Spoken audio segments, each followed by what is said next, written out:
And now for our feature presentation.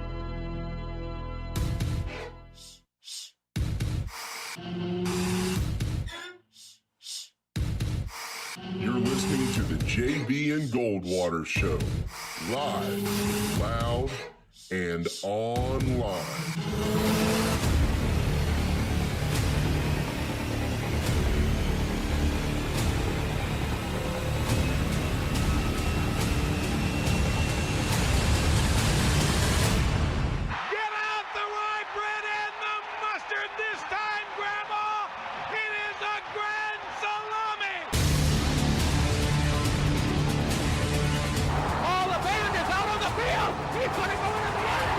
Puts it up.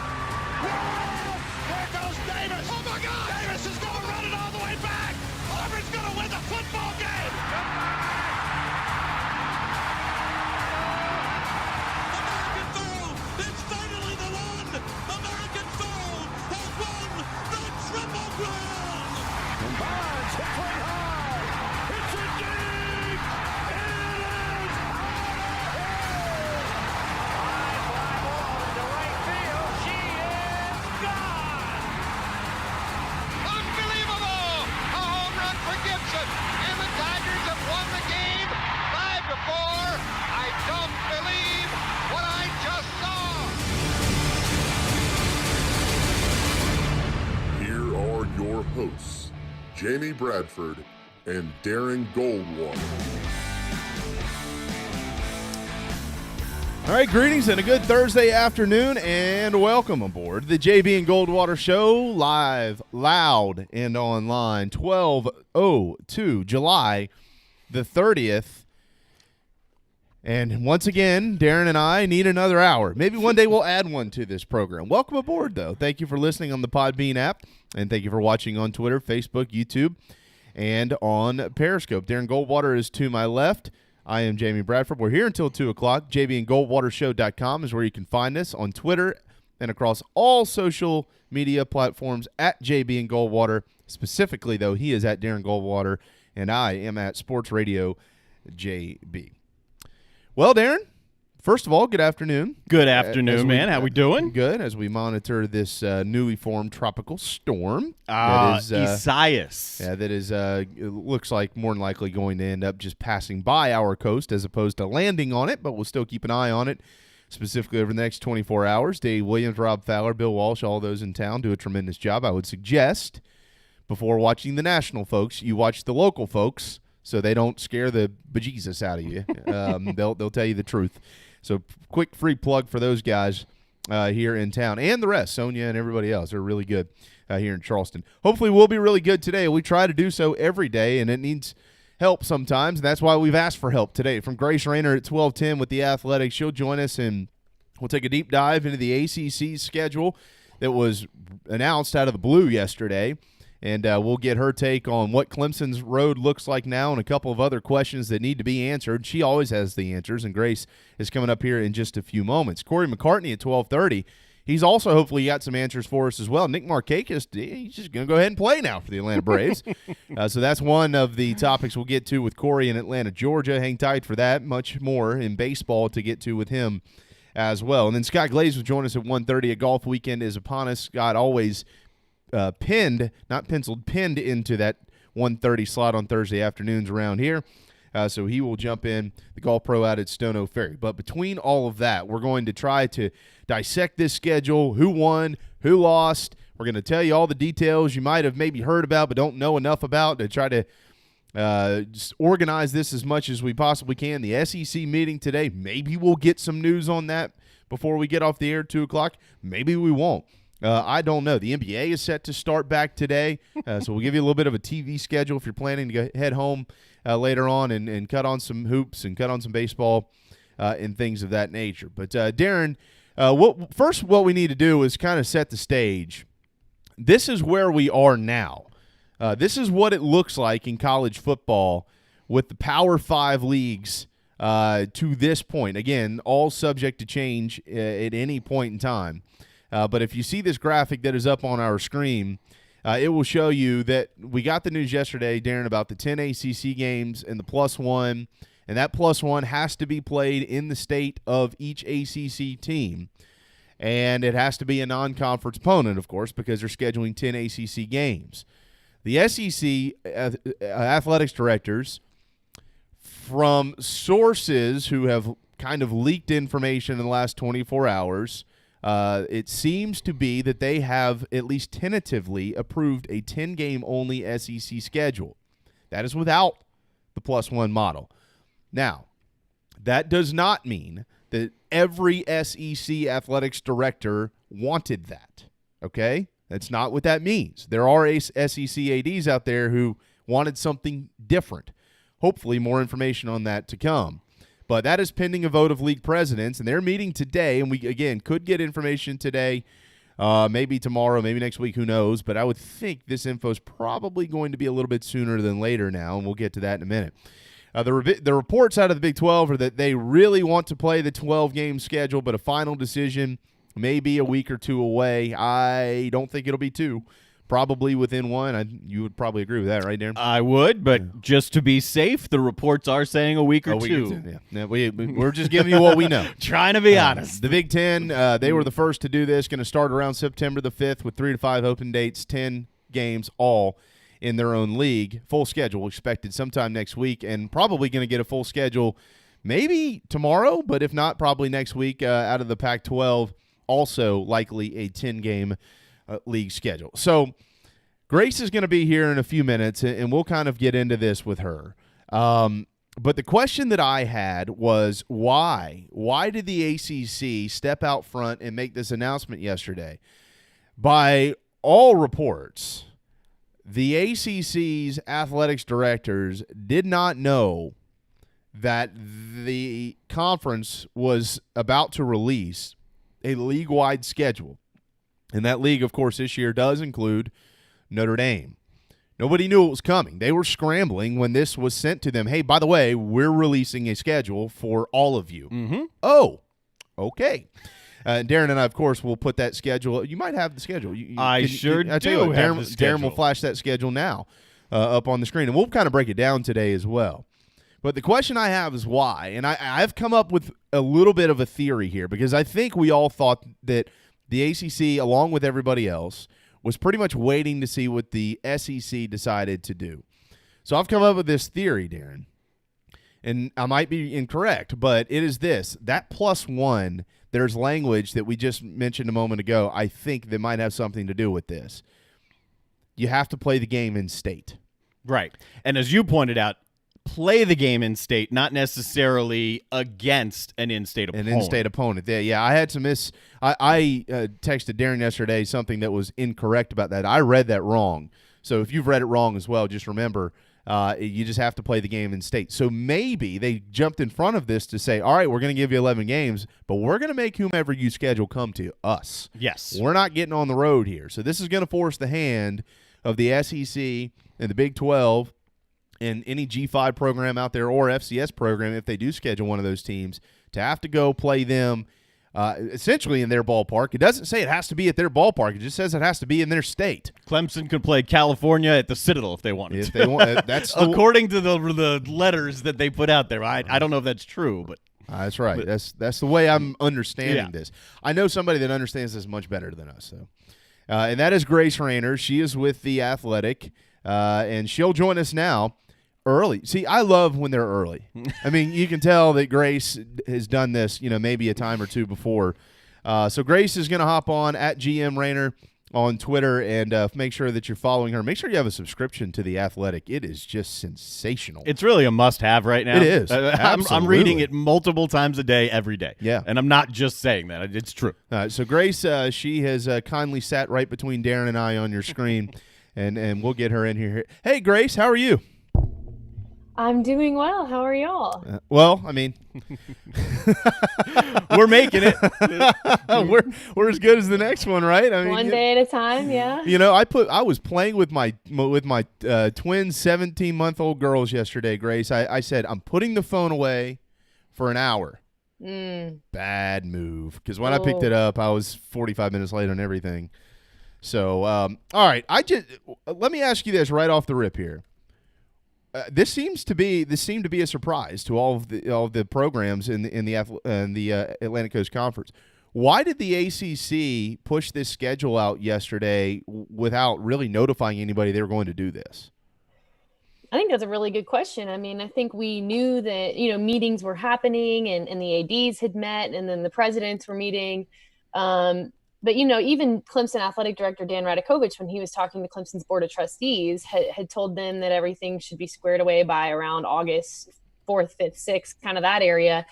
But it looked like they just wanted to pump it out then and get the ball rolling. But yeah, I think a lot of people knew conversations were happening and were expecting some decisions behind the scenes to maybe even be made. But to go public with it, I think people thought we were looking at maybe another week or so. Let me ask you this about this theory that I've kind of come up with, and I'm whoa. How about that? All right. Everybody okay with her? Yeah, no, everybody's fine. That was like a random number to our other phone line, but I just I closed that off, so now no one's interrupting us. They probably saw Grace and wanted to ask her a question. So I'm generally wrong, Grace, but I'm going to ask this question anyways. Because it's a 10+1 with the language that +1 non-con game has to be played in the state in which these ACC programs reside, do you think maybe that was a reason to force the hand of the SEC and to force the hand of the Big 12 or anybody else out there, any G5 conference that was wanting to schedule games against the ACC and saying, hey, look, if we get in front of this and say that 11th game has to be played in our states, that means they're going to have to come to us. We're not going to have to travel. Yeah, I mean, they certainly got ahead of the game on that one. I don't know if that was the reason. I don't know if that was the specific reason behind the timing. But you do look at it now and, if the ACC and the SEC are going to come to some sort of agreement where they still play these games, a lot of them are already in state anyway. When you look at Clemson, South Carolina, Kentucky, Louisville, on down the line. But you look at a team like North Carolina who has Auburn and UCF on its schedule. If North Carolina wants to prioritize Auburn, Auburn has to now agree to come play that game in North Carolina. So certainly they did kind of beat the SEC and the other major conferences to the punch on that one.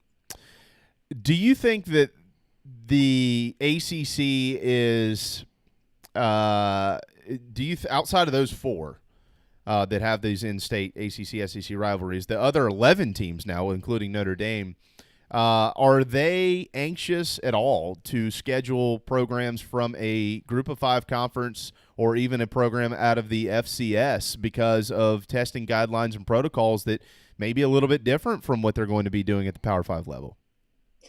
I think that's a really good question, and I think that situation is just so fluid. I mean, the reason why presumably these conferences are going to the conference only model is I know everyone thinks it's a geographic thing, but I think it's actually more of a control thing.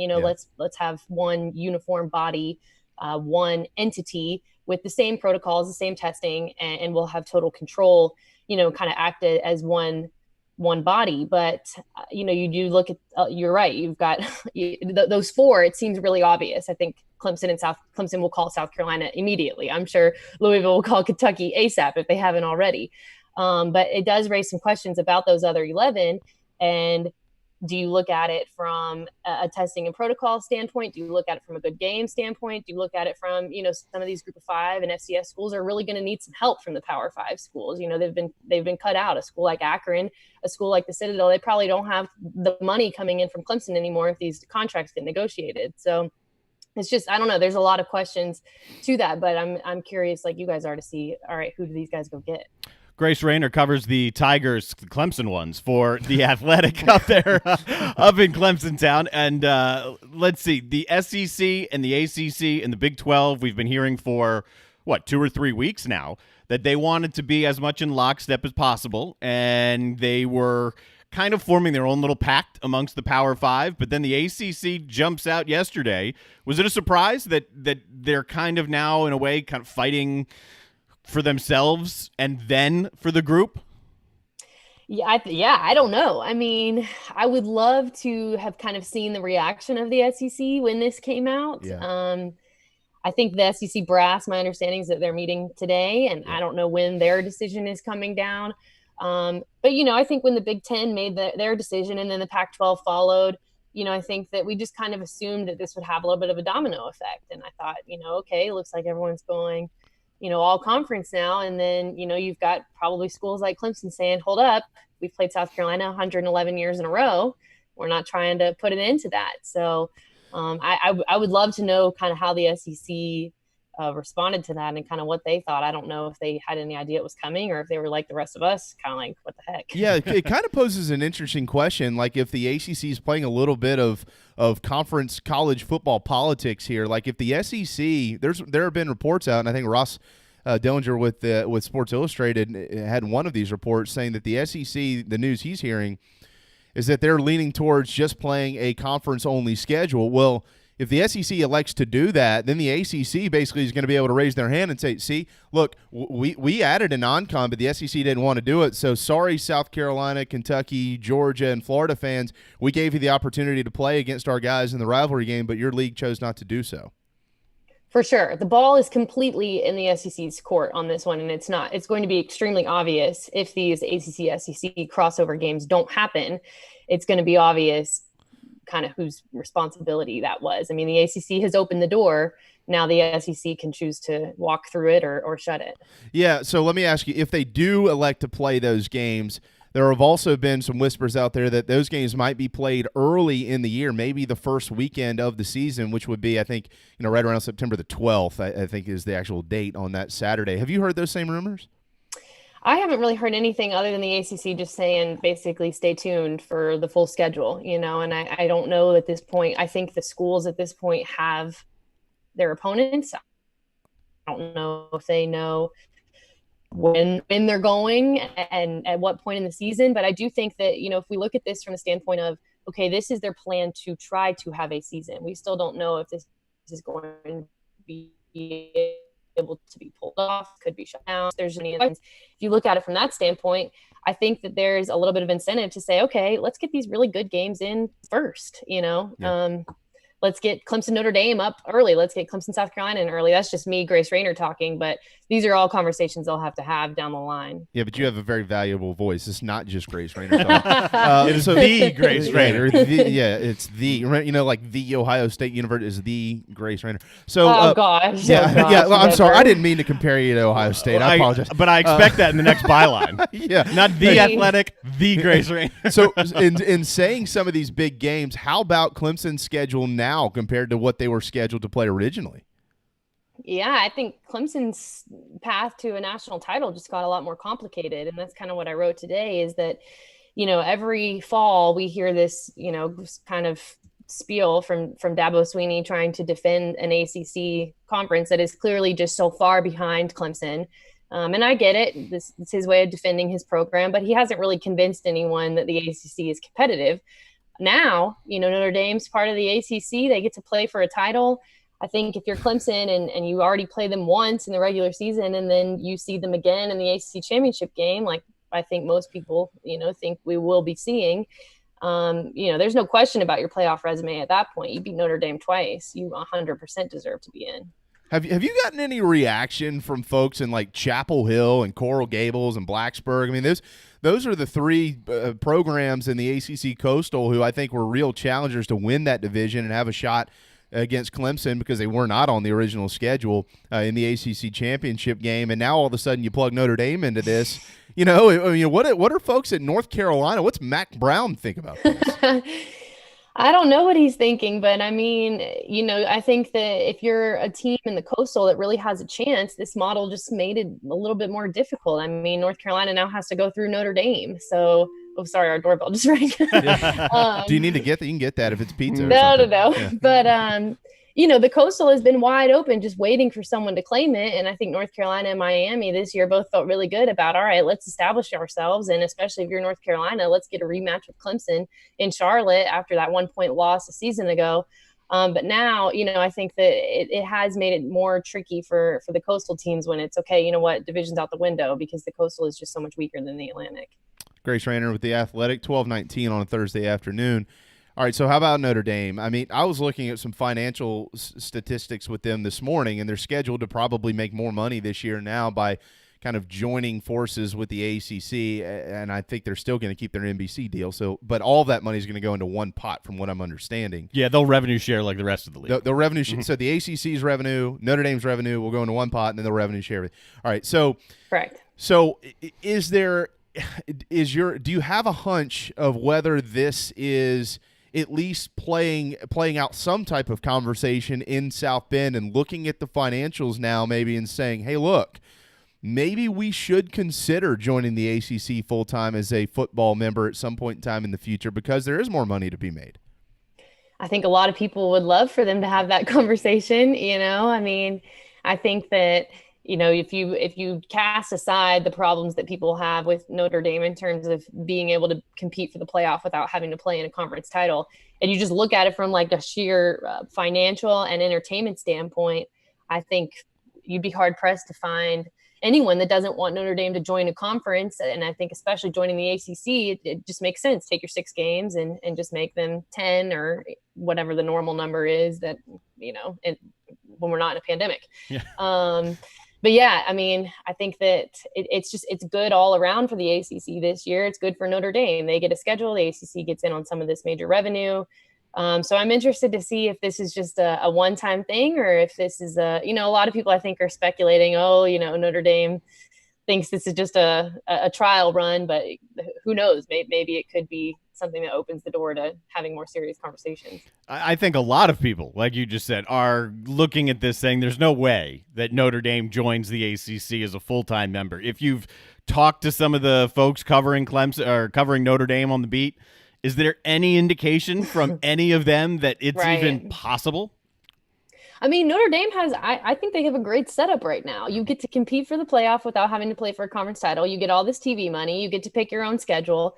I mean, I think that if you look at them, I mean, it makes sense. It makes sense why they want to do what they want to do. They're getting away with something that no one else in the country can pull off.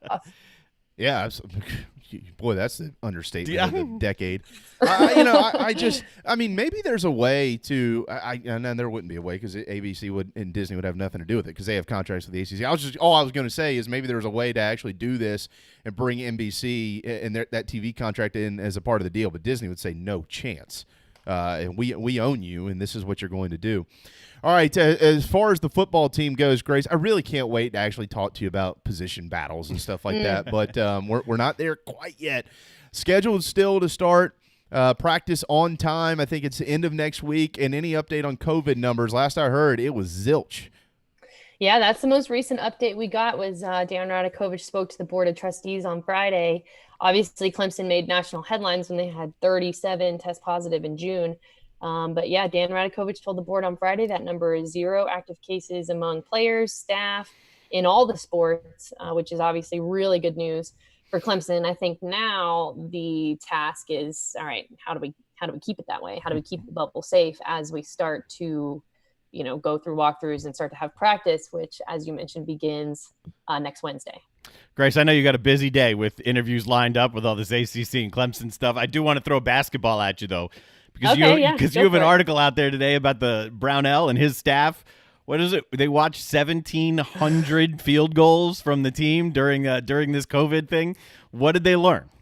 They did. So after, obviously, the ACC tournament got canceled and it kind of looked like this offseason was not going to be a normal one, they just buried themselves in this massive film project and just watched every single shot that every single player took for the entire season, which, as you said, totaled over 1,700 shots. And so they charted them and looked for trends. And, I thought the most interesting thing that they found was with a guy like Amir Sims, who is clearly Clemson's offensive leader. Here's a guy who shoots 40% from 3-point, but when they run a certain set and he screens and then pops back out, it goes down to 28%. And so just things like that, I think, will really help them in terms of giving these kids a sense of awareness and just some advanced metrics that they otherwise wouldn't have had access to, because this is not a project that in a normal offseason Clemson would have had time to do.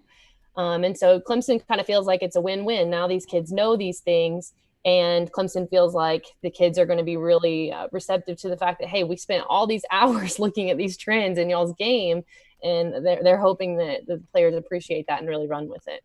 Hey, you throw that information in with the commitment of Lynn Kidd, correct? What a name. Well, Exactly. That's a big deal. That kid can play. Yeah.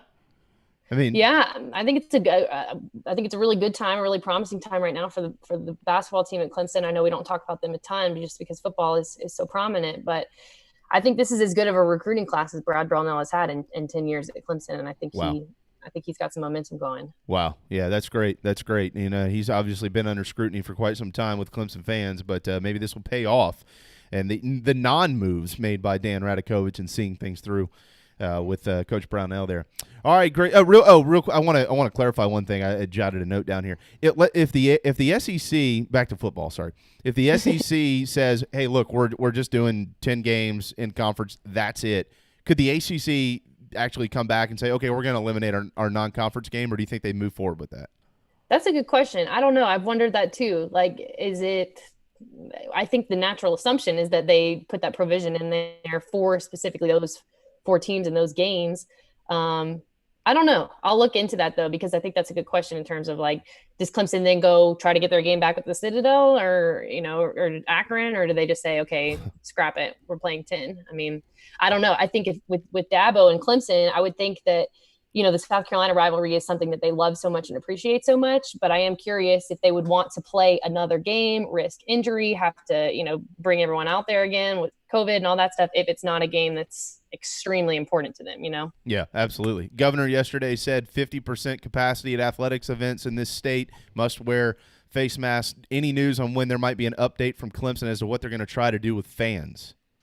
They've said a few weeks, which I think the time is really ticking for Clemson. They've kind of said all offseason that they don't want to speculate, and they've kind of used that as a way to kind of stay a little bit under the wraps. And I understand that, like they're trying to figure everything out. But August is in 2 days, so it's probably time for them to start getting some plans in motion. Yeah, I think we're going to see a lot of announcements on that information much sooner than maybe we were thinking, now that schedule's falling into place. By the way, I did see your tweet yesterday, which I guess more people like you out there.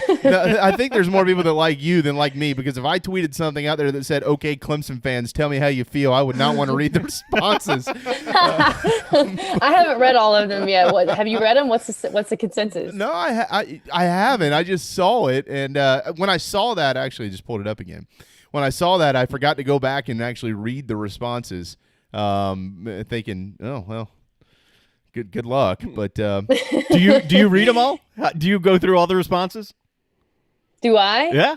I would have never asked something like that if there wasn't major news. Like, I'm with you guys. Like, I don't really know that I want to know what they think. Just normally, I think the mentions could get a little PG-13 on that one. But yeah, I will read them. I read about 20 of them last night. It seemed like most of them were excited. Some of them thought the home schedule was kind of boring. And then some of them thought that, playing football at all is not really feasible, which I was kind of the mix of reactions I thought I would get. Yeah, I think a bunch of folks upset about NC State. I love this one, though. One, we have a chance to be the Big East champions. I was upset about the NC State one too. That's just, it brings out just the perfect level of pettiness each year to kind of get you over the hump when you're tired during football season. And I'm going to miss the Clemson NC State drama. Yeah, no doubt. NC State, Phil Steele thinks they'll be better this year. Some don't, but we'll see. I know one thing, the ACC is going to be better this year in Clemson now. They've got a few of those teams on their back on their schedule, like Miami and Virginia Tech, yeah. That game's in Blacksburg, so tough. Grace, thank you so much for gracing us with your time. We really, you were very gracious to do that. Any others? No, that's all I got. But go. I know you've got plenty to get to. As always, we'll monitor your Twitter page and then regurgitate it as our own in our show. No, I'm kidding. I credit you. Yeah, we always credit Grace Rayner. Oh, y'all are the best. I appreciate y'all reading and sharing every day. Stuff. Every day, you're one of the pit stops in the morning to make sure we know what's going on in the upstate. So thank you for being all over it all the time. Thank y'all for having me all the time. Yep. Grace, thank you. Next time we talk, guess what? We're going to actually talk about football, okay?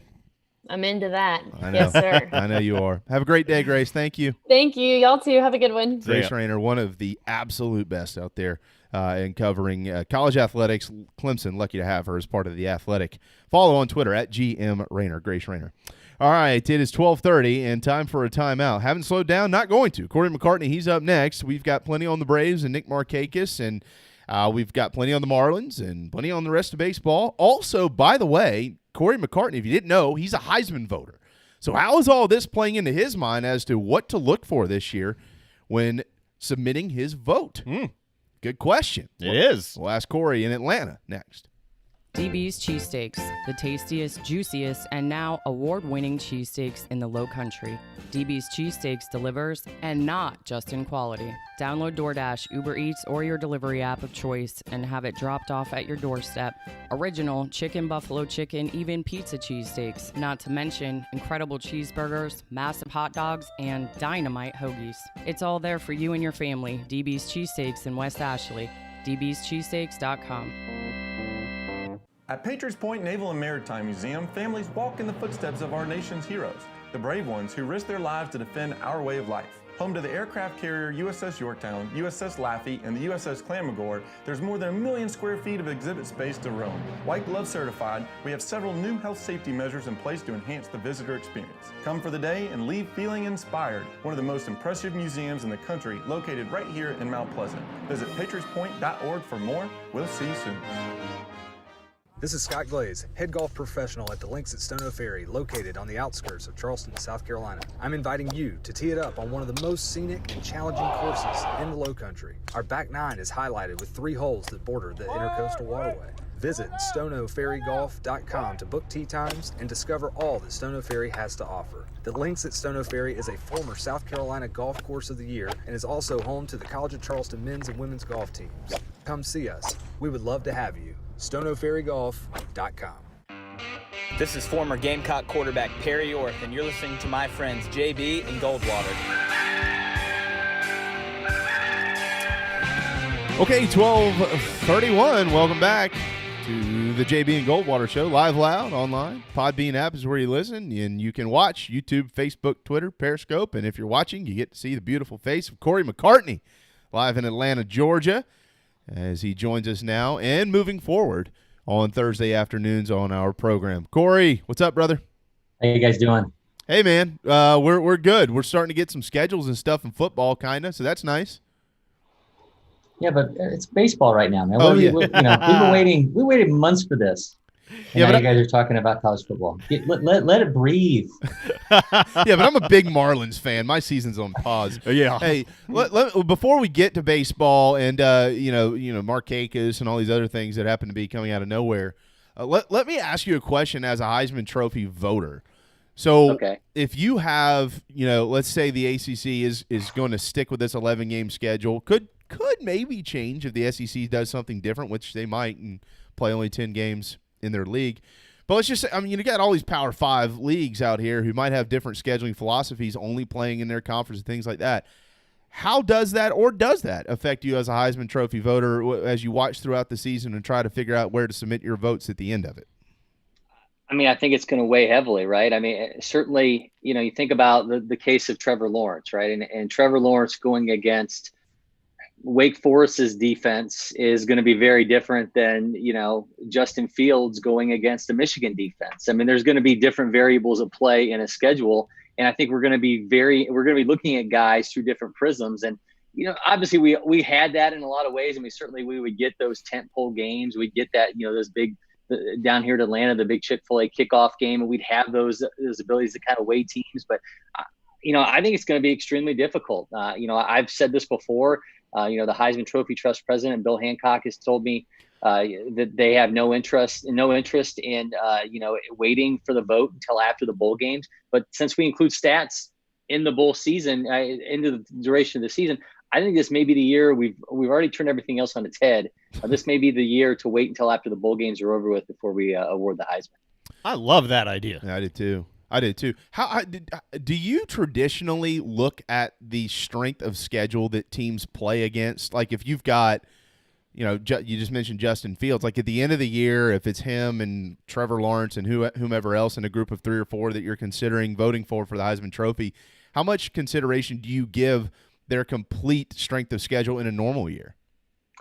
I think it weighs in. I mean, to me, I'm a huge stat guy, so I'm more often than not looking at the average rate of the defenses that they face. In terms of scoring defense, we're talking about an offensive player. If it's a quarterback, like how good are these passing defenses that they're taking on? I think those are things, and maybe more so than the actual schedule itself. I think when you start taking in the schedule, you're starting to look at it more of an MVP as opposed to the most outstanding player. We're supposed to award the most outstanding player, not the best player on the best team. And I know we can we could have hours long conversation about the way the award's been giving out and how much what it really means. But I think those are different ways to look at it. And when you start looking at strength of schedule too much, I think it takes away from it. Now, I understand that kind of offsets what I was saying earlier, but I think this year in particular, you're going to have to look at everything differently than you have in past years. Yeah, boy, that's the truth. All right, 12:35, Corey, we'll transition, switch gears, and get into baseball. And the news now that it's just broken from Matt Gelb, who is the beat writer with the Phillies, with The Athletic. I'm going to read this word for word. Quote, the Phillies have canceled all workouts today at Citizens Bank Park after a coach and home clubhouse staffer tested COVID-19 positive. So, not necessarily any word yet on whether that is, coming from when they played the Marlins, but I think we all have a hunch that it probably is. To take that piece of information, plug it into the whole Marlins saga. How do you feel about all of this? It's a really broad, loaded question, but how does this make you feel? So Rob Manfred, MLB commissioner, sat down with MLB Network's Tom Verducci earlier this week and said, this is just right now, it's just one team. So we're not going to really worry, outside. We think our protocols are working. It's just one team then being the Marlins that's affected. Now you're adding in another one. And certainly, as you mentioned, there may be some cross-pollination there, having obviously had contact with the Marlins, that we're even having this conversation about the Phillies. But once it starts spreading to another team, and then you think about that team, we're not going to get into all that goes into play, the spread of a virus here. But the fact that Rob Manfred talked about it being one team and now it's affecting multiple teams, this has been the fear, right? I mean, that they weren't going to operate in a bubble. They couldn't operate in a bubble. And now we're having another team be a part of this. I think it's going to be interesting now. They had a call on Monday with all the owners and there was no talk, not even suggestion of pausing or halting the season. But we're just going to have to, we're just going to have to keep taking this stuff day by day. And it feels like the news itself is on field stuff has been crazy enough. And then you add this in, I think anyone would say they have no idea what's going to happen with baseball in the coming weeks. Yeah, it's tough to watch, isn't it? I mean, because you get the roller coaster of emotions of the game coming back, then the positive tests, and then I mean, you want to be so happy that baseball's back and you can sit there and just enjoy the game, but then there's this aside. Let's just try and focus a little bit on the game because we're a tenth of the way through the year already, 6 games in. What have been your surprise impressions through 6 games? The Yankees are really good. Yeah. The Dodgers are good. I mean, I think the teams that we thought were going to be good teams are good teams. I mean, we're certainly have seen, players, Dansby Swanson, speaking of the Braves, who have been, better than I think anyone anticipated they were going to be early in the season. The flip side of that, Ronald Acuna Jr. has struggled mightily, especially, this guy was just whiffing at a ridiculous rate on fastballs. But yeah, the teams that we thought we were going to be good are good. And we talked about it before. It looked like the Astros were going to make out without the crowds and all the pressure and everything. And hey, surprise there too. Joe Kelly decided that they weren't even going to get out of the first week without some retribution for their scandal. Is he warranted an 8-game suspension because of that? So I put myself into the unfortunate situation of being in the middle of 2 feuding sides on Twitter when I tweeted out the next morning after this happened. I don't understand why it was Joe Kelly that did this. He was not on the 2017 Dodgers team that was on the other side of this thing with the Dodgers. And he was a member of the 2018 Red Sox team that got busted for their own version of sign stealing. Josh Donaldson decided to share my tweet. Josh Reddick's wife decided. Now I'm getting slammed for this thing. But look, I think when you go at a guy's head, that to me, whether you want to say, and we saw Joe Kelly miss horribly, at a target and break out one of his windows in his house during quarantine. So the guy struggles with control, especially with that fastball. But I think it's just the reaction afterwards made you think this was under no intents and purposes a misstep. I mean, he knew what he was doing, and I get it. The Astros were not penalized, and when you look at this, if this was spelled out through an entire season, you're talking about like a 21-game suspension. It's a little harsh, but I think Rob Manfred wants to step in and stop anybody else from doing this. So Joe Kelly, decided to insert himself into this equation, and he's going to pay the cost. I mean, you see guys throw at hitters every now and then, but what Kelly did was pretty repeated. I mean, it lasted almost a half inning. Yeah, and he threw at his head, and then he went at him afterwards, and jawing after him. He did not help his case if he wanted to say it slipped. No. When you repeatedly do it, we know that's it. But the weird thing is, they get kicked out of the game. There were no warnings beforehand. It feels weird, and I'm sure he's going to appeal it, and it may be brought down. But I understand baseball, and Rob Manfred wanted to put the foot down on this thing early. I don't really blame them for that. It's a 60-game season, and they're trying to keep this moving in the right direction as much as they can. They're already dealing with enough, and could be dealing with more, Corey. All right, let's get to the Braves. I told you yesterday, Darren. I said the Braves will win tonight. Soroka's on the bump. You were right. And the Braves won last night. Soroka did look pretty good, but Freddie Freeman looked better. 4 hits last night, including a home run. Freddie appears to be back, and he might be back soon, sharing the lineup again with Nick Markakis. It has been a really wild last few days with Atlanta, with Fultonevich being DFA'd. They're trying to work through the issues with Kyle Wright. Freddie's catching fire here, hopefully. Now you got Markakis coming back. I didn't even realize that Markakis could come back and play after he said he wasn't going to play because of COVID concerns.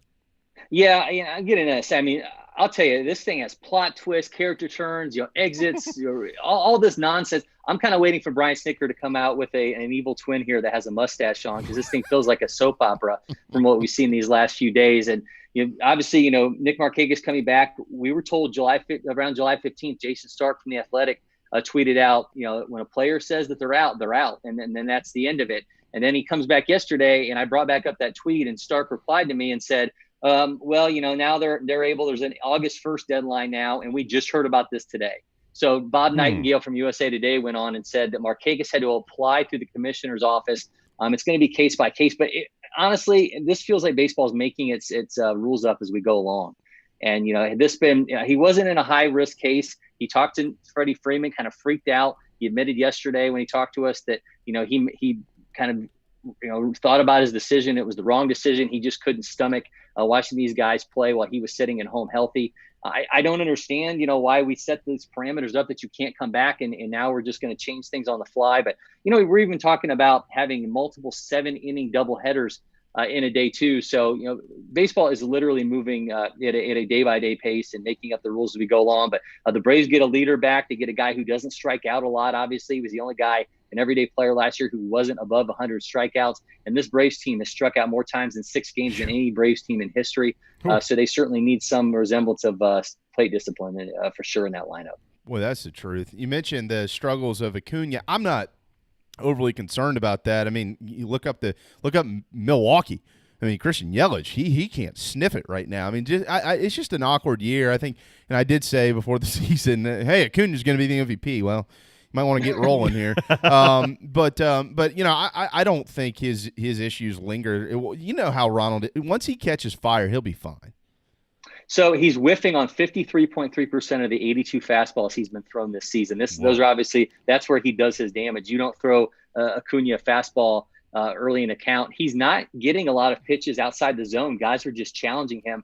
He's just off right now. But, whether you want to say he's pressing, whether he saw that he was right there with Bellinger and Mookie Betts and Christian Yelich in terms of MVP odds for the National League, and whether he's feeling all that, trying to to make up and show that he's worthy of that, and trying to chase down things for an MVP run here. He's just not right right now. But what are you going to do about it? I mean, we talk about Fultonevich's exit. You're not doing anything with a guy who is one of the top 5 players in baseball. So you just hope very quickly he can get out of it. But as we saw last night when he tried to score on Freddie Freeman's double, nothing is going his way right now at all. What about, you just mentioned a minute ago, the 7-inning doubleheaders, the possibility of those? Combine that with what we've seen now really a few times. Saw it in the Nationals game last night. The runner at second to begin extra innings. It seems like that's at least generating a little bit of fandom. I mean, some excitement. Is there any change to the idea, the overwhelming idea that rule is absolutely hated? And will we see these 7-inning doubleheaders? I think you have to consider anything on the table. And I know that's a kind of a ridiculous answer, but, as we see schedules now getting, figuring out, okay, if the Marlins can't play 60 games, or if now the Phillies can't play 60 games, how do we even figure out how teams are going to get in the postseason? Do we go off of a winning percentage?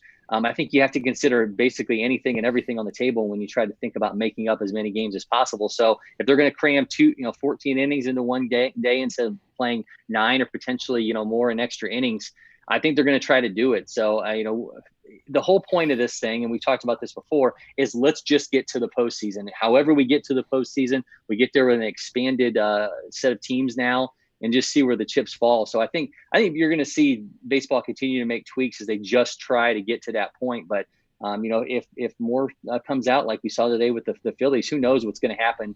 Who knows if we can even get to close to 60 games before we start thinking about a playoff situation.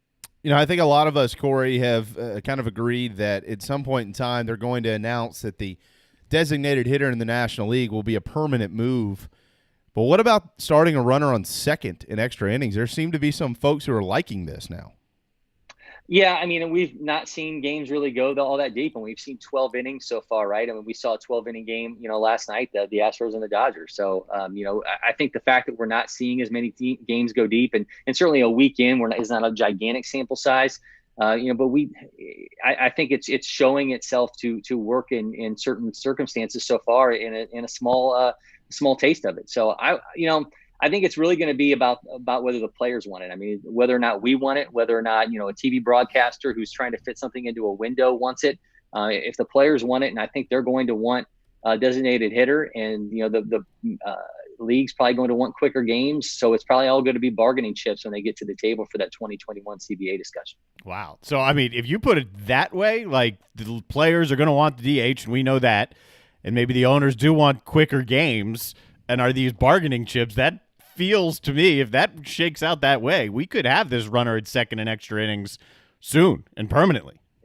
Yeah, and you also consider the expanded playoffs. I mean, this year in particular, that's $50 million more that's going into the players' union's pocket for them to distribute amongst the players. So it's all on the table, I think, when you think about shorter games, higher priced players on rosters, more money available to the players.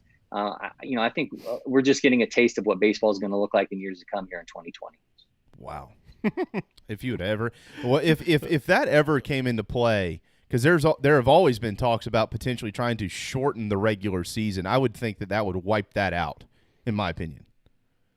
I mean, I think there's just so many variables of what we see this year and how it's going to affect how we view baseball. I mean, think about, you talk about a runner on second base. What happens if a guy, all intents and purposes goes into the 10th inning of a game with a no-hitter or a perfect game, and a guy on second scores that they didn't inherit that runner. Right. I mean, how's history going to judge that? I mean, we're just here to watch. As much as we love to break things down, it's not our game. We're just spectators. We're just here so we won't get fined. What is the strangest thing you've seen thus far in the Major League Baseball season?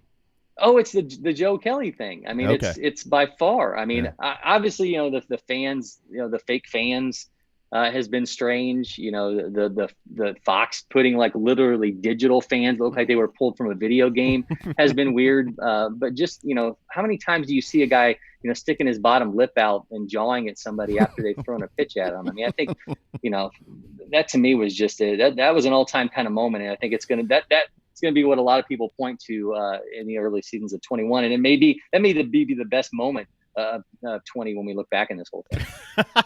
How about the broadcasts themselves, televised? I mean, do you like at least the pumped in crowd noise? I'm with you. I think the virtual fans are a little over the top. I think cardboard looks just silly.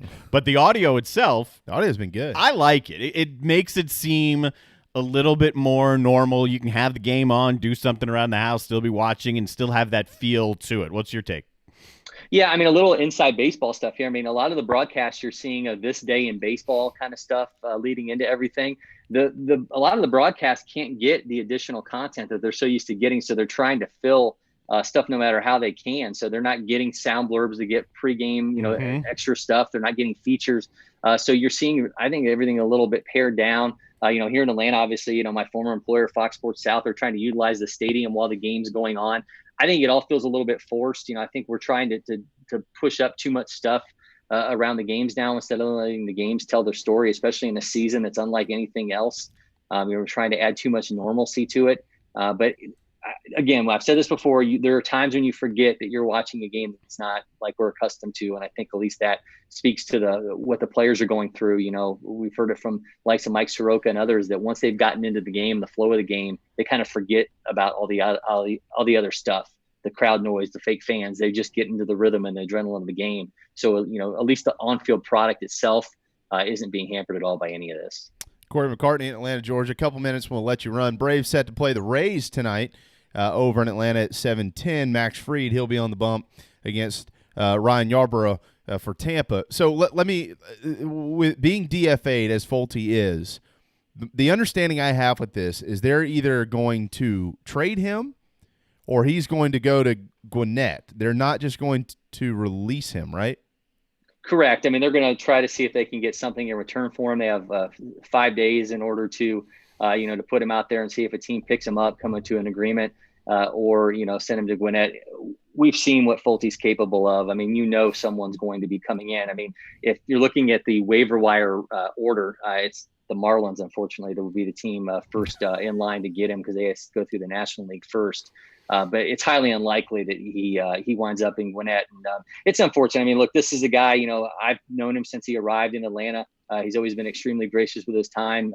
He's obviously had his emotional issues, had some trouble finding his rhythm on the mound, but we've seen him be really, really good at times. Unfortunately, the velocity has dropped off the cliff this season. He looks a lot thinner, 20 pounds down. We've not heard anything in terms of any health issues there. Mike Soroka, just talked to us about it and said that he just hopes that, he gets himself back on track, whether it's a mechanical thing, needing something cleaned up. He didn't know of any ailment with him, but you certainly hope Mike Foltynewicz figures it out no matter what uniform he's wearing. Yeah, there's no question about that. Yeah, he'll bounce back. I just don't know if it'll be with the Braves. Yeah. Unfortunately. Yeah, probably not. Probably not. All right, tonight on Fox, it looks like they're splitting the country here maybe. They got the Indians and the Twins at 7 and the Red Sox and the Mets at 7. So take your pick there, Darren. Well, the Red Sox are they as surprising to you as they are to me? I mean, I didn't expect, World Series or playoffs, but it's a bad start for the Red Sox here. They're bad. They're on the mound. They're terrible. I mean, they're obviously not having their best pitcher plays a major factor in this. They don't have their best player. I know Jackie Bradley Jr. Gets some guys popping in your guys' area, but this is just not the same team that we saw, be among the elite in baseball these last few years. No, it probably won't be. Yeah, they're struggling to find arms on the bump. There's no doubt about that. All right, Corey, anything that we missed today? Can we talk about Ozzie Albies is trying to make Braves history right now? He's played in 382 career games. He is 6 doubles from becoming the 3rd player in Braves history with 100 doubles before his 400th game. Wow. So trying to take down Martin Prado, did it in 385. So he's got 13 games to try to make history here. So I like Ozzie Albies' chances. Yeah, well, he's struggled to start the year as well. I mean, he's only hitting like 200, isn't he? I mean, you look at the amount of fastballs they've seen, 150 plus over 95 mile an hour. Nobody else is, that's 20 or 30 more than the next team. They've seen some tough pitchers, and hopefully things get a little bit easier for them. Run that note by me again, so I don't misquote you here when I throw this up. He is 6 doubles away from becoming the 3rd player in Braves history to reach 100 doubles before their 400th game. Wow. Prado did it in 385, and then Brian McCann did it in 393. Wow. So he's 6 away right now. Wow. Hey, I've got a little nugget for you, Mr. Brave. You ready for this?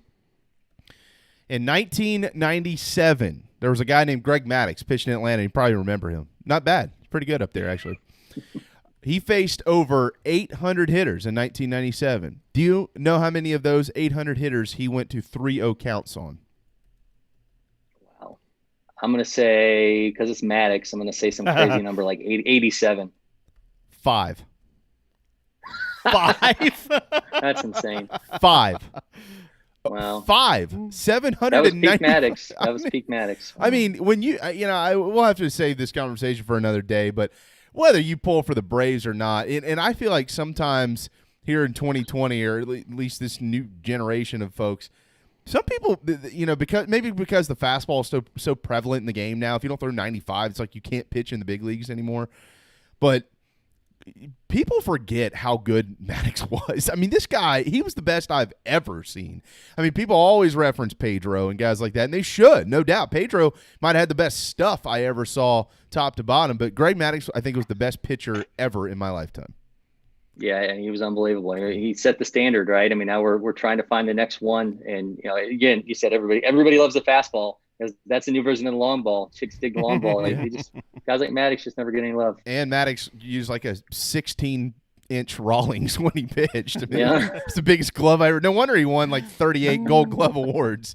If you went anywhere close to the mound, it was going to land in that net. No question about that. All right, Corey, thank you so much, brother. I hope you have a wonderful weekend, and we'll look forward to talking to you next week. Hopefully, maybe we'll have some sort of normalcy again back in baseball. We need to remember, though, right now this is really only one team it's affecting. We keep our eyes on the Phillies, but hopefully baseball continues on the right path, and we get to the playoffs here in a couple months. Thanks, man. Yeah, watch out. Make sure Brian Snicker doesn't have that evil twin show up. Thanks, guys. Yeah, you mean like Bobby Valentine? Yes. That's right. Thanks, guys. See ya.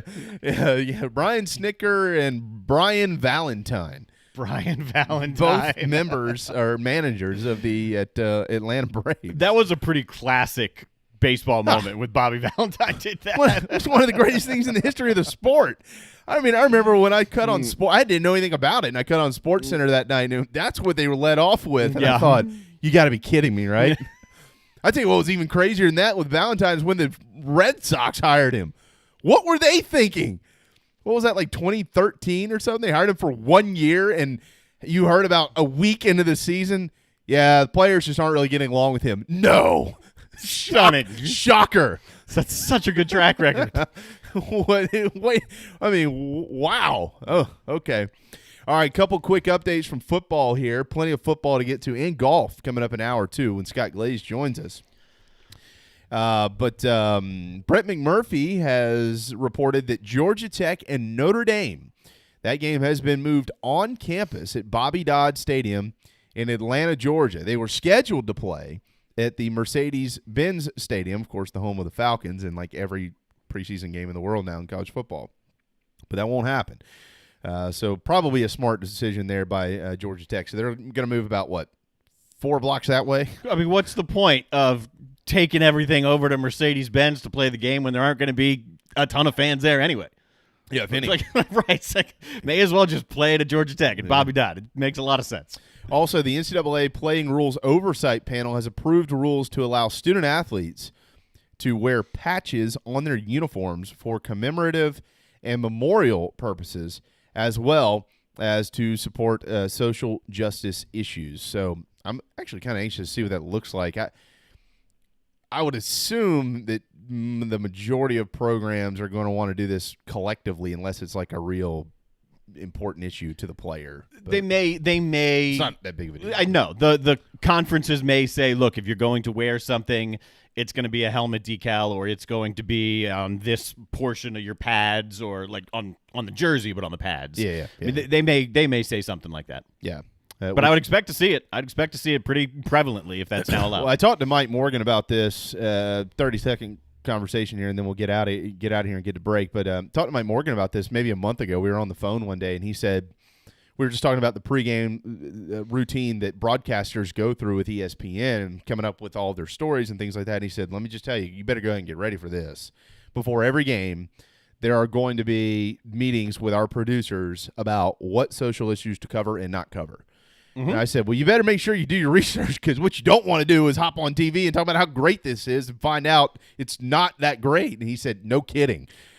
Obviously, there's some really good things out there, but some of the stuff that gets thrown around, you dig into it and you're like, oh, might not want to mention that. Well, yeah. The players and teams and leagues are not going to be commemorating something that is in poor taste. I mean, it will all be for... That's my point. For the right reasons. Like, you don't want some kid to come to you and say, hey, my buddy John started this organization back in Atlanta, and it supports social justice issues. Meanwhile, they're throwing bricks through windows, and you're like, so we won't see that, but this will be And what Mike is saying is very, very real, because there are conversations, production meetings before every broadcast. However high or low the level is, it will change how big that production meeting is and how many people are involved. But, surprise, you really don't see when you're watching on TV the vast majority of stuff that happens before the game. It's super rare that even the national anthem gets televised until recently, and it's only sometimes televised now. Yeah. I mean, that's just the way some things have changed. It's the general thought process is we just want to tell our story in our pregame show. We want to get off. When we come back, we want maybe a quick sideline hit and start the game. We don't need a whole lot of nonsense before then. We want to tell our story, get to the game. Now you're required to fit in a lot more stuff prior to kick. All right, time for a timeout, Darren. When we return, more interesting breaking news from college football. So we'll get that out, and we will diagnose and break down every which way we can the brand new 2020 ACC football schedule. We'll talk about Notre Dame, the SEC, and a couple of other notes that are out there involving players across the country. Scott Glaze ahead, the NBA, a bunch of stuff to come in the program. So hang tight, an hour to go in the JB and Goldwater Show. DB's Cheesesteaks, the tastiest, juiciest, and now award-winning cheesesteaks in the Low Country. DB's Cheesesteaks delivers, and not just in quality. Download DoorDash, Uber Eats, or your delivery app of choice and have it dropped off at your doorstep. Original chicken, buffalo chicken, even pizza cheesesteaks, not to mention incredible cheeseburgers, massive hot dogs, and dynamite hoagies. It's all there for you and your family. DB's Cheesesteaks in West Ashley. dbscheesesteaks.com. At Patriots Point Naval and Maritime Museum, families walk in the footsteps of our nation's heroes, the brave ones who risked their lives to defend our way of life. Home to the aircraft carrier USS Yorktown, USS Laffey, and the USS Clamagore, there's more than 1 million square feet of exhibit space to roam. White Glove certified, we have several new health safety measures in place to enhance the visitor experience. Come for the day and leave feeling inspired. One of the most impressive museums in the country, located right here in Mount Pleasant. Visit patriotspoint.org for more. We'll see you soon. This is Scott Glaze, head golf professional at the links at Stono Ferry, located on the outskirts of Charleston, South Carolina. I'm inviting you to tee it up on one of the most scenic and challenging courses in the Low Country. Our back nine is highlighted with 3 holes that border the Intercoastal Waterway. Visit stonoferrygolf.com to book tee times and discover all that Stono Ferry has to offer. The links at Stono Ferry is a former South Carolina Golf Course of the Year and is also home to the College of Charleston men's and women's golf teams. Come see us. We would love to have you. stonoferrygolf.com. Hi, I'm Chris Half, Public Information Officer at the Patriots Point Naval and Maritime Museum. We're home of the mighty USS Yorktown, USS Laffey, Clamagore, and Vietnam experience. And we're a proud partner of the JB and Goldwater Show. We invite you and your family to come see us and enjoy a day on Charleston Harbor. Visit patriotspoint.org for more information. And now, it is my honor to present the National Anthem.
Live, loud, and online.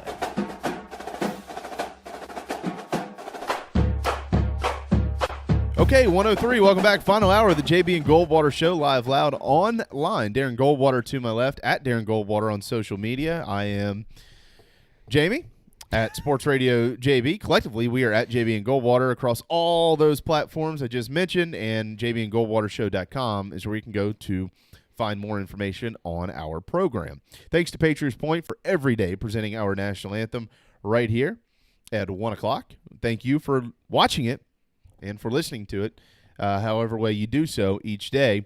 If you head to patriotspoint.org, you can find out much more about Patriots Point and the museum. It's the greatest, grandest museum we've got in this state. It is incredible. A tip of the cap to the great heroes of our country that you can't get anywhere else. They had a awesome tweet out this morning from Patriots Point that had the Yorktown and the Laffey. Yeah. With the sun either rising or setting. I'm not exactly sure which one. And then, the Cooper River, it's not the Cooper River Bridge, whatever it's called now. The Ravenel. The Ravenel, the bigger Cooper River Bridge. Yeah. But just a stunning picture, just like guarding the entire city. It's beautiful, man. Yeah. The skyline has just been glorified by the USS Yorktown for decades in Mount Pleasant. Hopefully you can get over there and check it out. They are White Glove certified. It's safe to go to Patriots Point. They socially distance you and all those things. Everything is clean. Take your family if you get a chance. Maybe this weekend, take a tour and watch a movie. HolyCityDriveIn.com for this weekend's movie series, Friday, Saturday, Sunday night. Tomorrow night, family night. Remember the Titans. Will air at about 7:30 over at Patriots Point. And then on Saturday evening, also family night, Mona, Disney's Mona will air beginning right around 7:30 as well. Remember, in-vehicle tickets are available and lawn tickets available as well at Patriots Point. And if you're ready to laugh, head over there on Sunday evening because Owen Wilson and Vince Vaughn will do it. Wedding Crashers airs as part of this weekend's Holy City Drive-In movie series. Wedding Crashers. That's a great lineup, man. Remember the Titans, Wedding Crashers. Oh. You can go every night this week and take your family. Yeah. Earmuffs on Sunday. You may not want to take the little ones on Sunday. Yeah. All right, a couple quick notes here from the NCAA I mentioned just a moment ago before we went to break about the patches that you can now wear. Also, football team areas will only be expanded to the 15-yard lines when they work out prior to games to get ready to go. Under the current rule, teams have the team area was between the 25-yard lines, and now it's to the 15. So you have your end zone out to the 15-yard line to do your pregame warm-ups. It's pretty tight squeezed right there. I mean, the 25 was tight. You'd regularly see guys inching towards midfield. Yeah. The 15 is going to be tough to stick to. And they'll do that. They'll probably inch towards the 25, and I'm sure they'll be fine with them doing that because there'll still be 50 yards between them. But because players already crossed that line anyways, they've shrunk it to the 15. Yep. Also, coin toss participants, that'll be limited to 2 officials and 1 team captain for each team. Current rule, generally every game you see about 4 players from each team go out and meet for the coin toss. That will not be the case anymore, nor will they have media members out there. But folks like CBS and ESPN say have no fear because they have the little thing that flies down anyways, and so don't worry about it. And the officials are likely mic'd up, especially for the games you're going to watch on TV. For some of the smaller schools, and they want their sideline reporter to get in there, stick a mic in to hear the coin toss, that's not going to happen. That's not going to happen, no. But this year they'll be mic'd up. Oh, sorry. They've elected to receive. They have to pull their mask. This is probably a good note in men's and women's soccer, by the way. Players ejected for spitting at an opponent will have to serve a 2-game suspension. Right now, the current rule for an ejection is 1 game. They're going to up that to 2. So if you hawk at a player this year, you're gonna be out for a couple of halves or multiple 4. That's fine. Yeah. I mean, don't spit on people. Just, whether or not there's COVID, don't spit on people. Don't hit. That's like a soccer tradition. Like you always see, you catch it in the Olympics every 4 years too, or whatever it is. World Cup, you see it in the World Cup. You know, you're like, it's about the most disrespectful thing you can do. It's awful. I know. You see guys laying on the ground, they spit at the guy as he runs by. I'm like, what do you? I'd punch you in the face if you did that to me. It's like knocking off somebody's hat. Don't knock my hat off. No. Also, in women's volleyball team, the teams will remain on the same bench during the entire match rather than switch benches after each set. So if you know if you got a friend that plays volleyball, you're gonna just. I always thought it was weird anyway. Watch one bench. I always thought it was strange anyway. Like, fine, you want to switch sides of the court? That's fine. Yeah. It's not like they change benches in soccer or in tennis. You don't like switch to the other seat when you change sides of the court. It never made sense anyway. What about all the volleyball celebrations? You know, it's run and do like these. Woo! And then, it's probably not going to happen this year. Oh, imagine a softball dugout. Yeah, I mean, look, God bless them. Women playing sports. No, I'm just saying the cheers are very well orchestrated and choreographed, and they'll be creative. I've always said, could you imagine a baseball team doing that? No. Better hope I don't catch you. No, it cannot happen. If you're playing for me, you better hope I don't catch you. No. All right, back to football we go. That is the big news. And what will it look like with the ACC? Well, the schedule's out, so we know what it looks like. We do not have the dates yet. We're hoping to see those dates here pretty soon. Real quick, snapshot of Clemson. You're going to put the ACC schedule up, right? Yep, right now I've got Clemson's up. All right, so this year now in the 10 opponents that Clemson will face on their schedule, they've welcomed Virginia Tech and Miami to that schedule, which were not on the original. All 10 opponents as part of the ACC's 2020 schedule, Clemson has a winning streak against. They have not lost their last game to any of those programs. The smallest streak, believe it or not, is just one, and that's because it was Pittsburgh.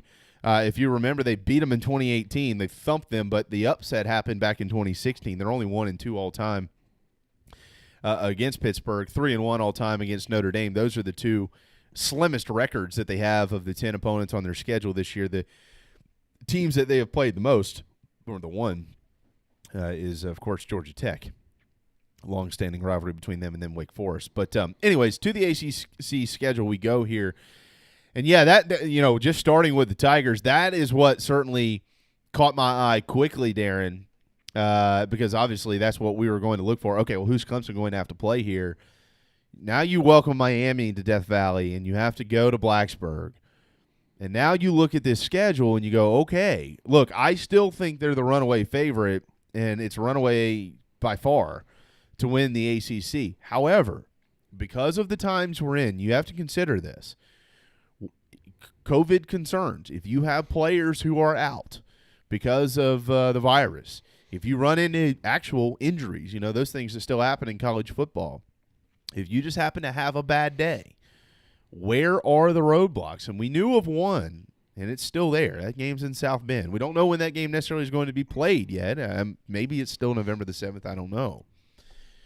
But and we had kind of, remember a few weeks ago, we kind of circled the game in Tallahassee and said, okay, well, let's just see what Florida State looks like. They had an opportunity early in the year to kind of get some momentum, maybe be playing well. That game's still there on the road.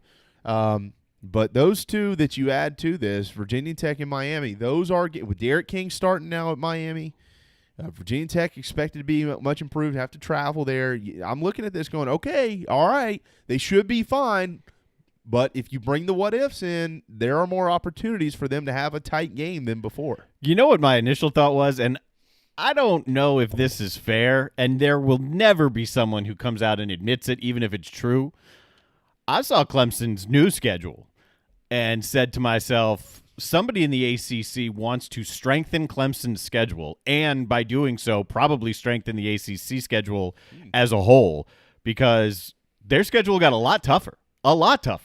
And if they go through that, then the argument you hear at the end of the year all the time about Clemson, they're going to get into the playoff, but they'll probably be a 3 or 4 because they haven't beaten anybody. A lot of that can quiet down. So the roadmap has been put in front of Clemson now. Do your part now, and there isn't going to be many questions pop up about your resume anymore. That was my thought. Here's nobody would ever admit it if it's true. So my question to that, the only thing I was going to do there to play, not devil's advocate, but to maybe try to counter your point was before I get back to so the SEC, if they go to a 10-game conference schedule, the SEC, the thought is they're going to add the next 2 rotators onto this year's schedule. Right. So South Carolina would add Auburn and Arkansas because they're permanently against Texas A&M, but they rotate that second game against the West. So they'd add the 2 rotators to the current year's schedule, and that's what you get. So my question was going to be, all right, well, what are the next 2 rotators for Clemson? But as I've pulled them up here, they do have Miami in 2022, but next year, no Virginia Tech.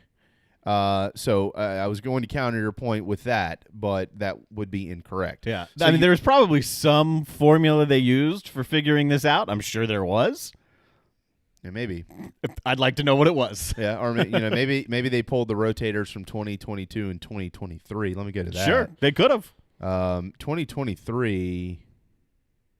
No Virginia Tech there either. So yeah, no, it was they used the formula, and I don't know what the formula is, but it definitely made the road to not just the ACC championship, but to the national championship much more difficult. But in saying that, like you said a moment ago, it also made it much more earned because with a 4-team playoff, if you for some reason are forced into only playing just 10 games in your league, the question would then be at the end of the year and that's if for some reason they happen to wipe out a non-con. If Clemson doesn't play that non-conference game in the 11th game for some off-the-wall reason, then you'd only have 10 games to go on, and those would be in your conference. Well, if the perception has been, and it has been, that the ACC is not very good, then you want to make sure that you can strengthen that as much as you can. So, yeah, you might really be onto something there.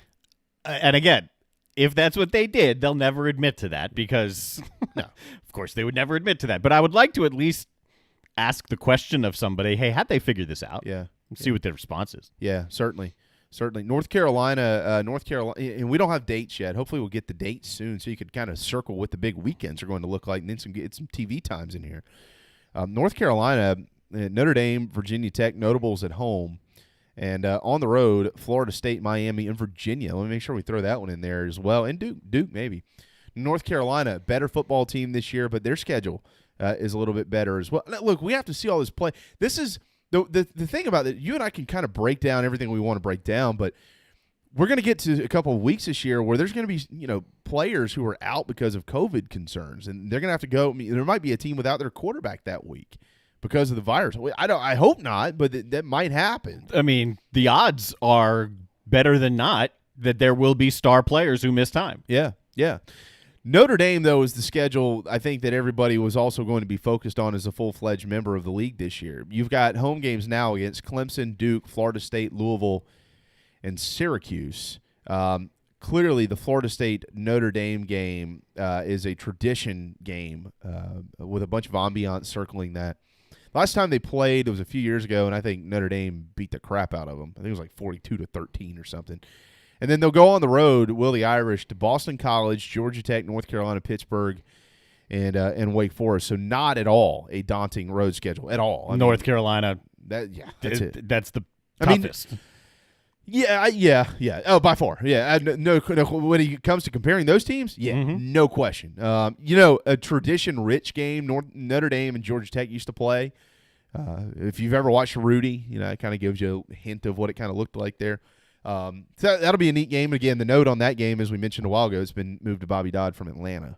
Here's a thought. Or from Mercedes-Benz Stadium. So the ACC is going 10 conference games plus one, a game that has to be played in your state of the ACC team. Notre Dame in Indiana. I wonder if Ball State can get back one of their games that was lost with the Big Ten. Well, that's the question, right? Because who else does Notre Dame – the Big Ten is playing a Big Ten schedule. So they can't play Indiana. They can't play Purdue. Who else is up there? I mean, outside of Ball State. Is there another team in Indiana? Well, I mean, of course there are some. It's just who would Notre Dame want to fill that schedule with? Yeah, I mean, and can they bring someone? They can, right? They can bring someone in like North Carolina can bring Auburn into Chapel Hill and play them. Yeah. So here's the thing: Notre Dame scheduled Arkansas this year, and Arkansas was supposed to go to South Bend. So my hunch kind of tells me. Maybe unless like Navy says, because you remember Notre Dame and Navy were supposed to play this year in Annapolis. So Navy could reverse course and say, well, we'll come to you. Maybe.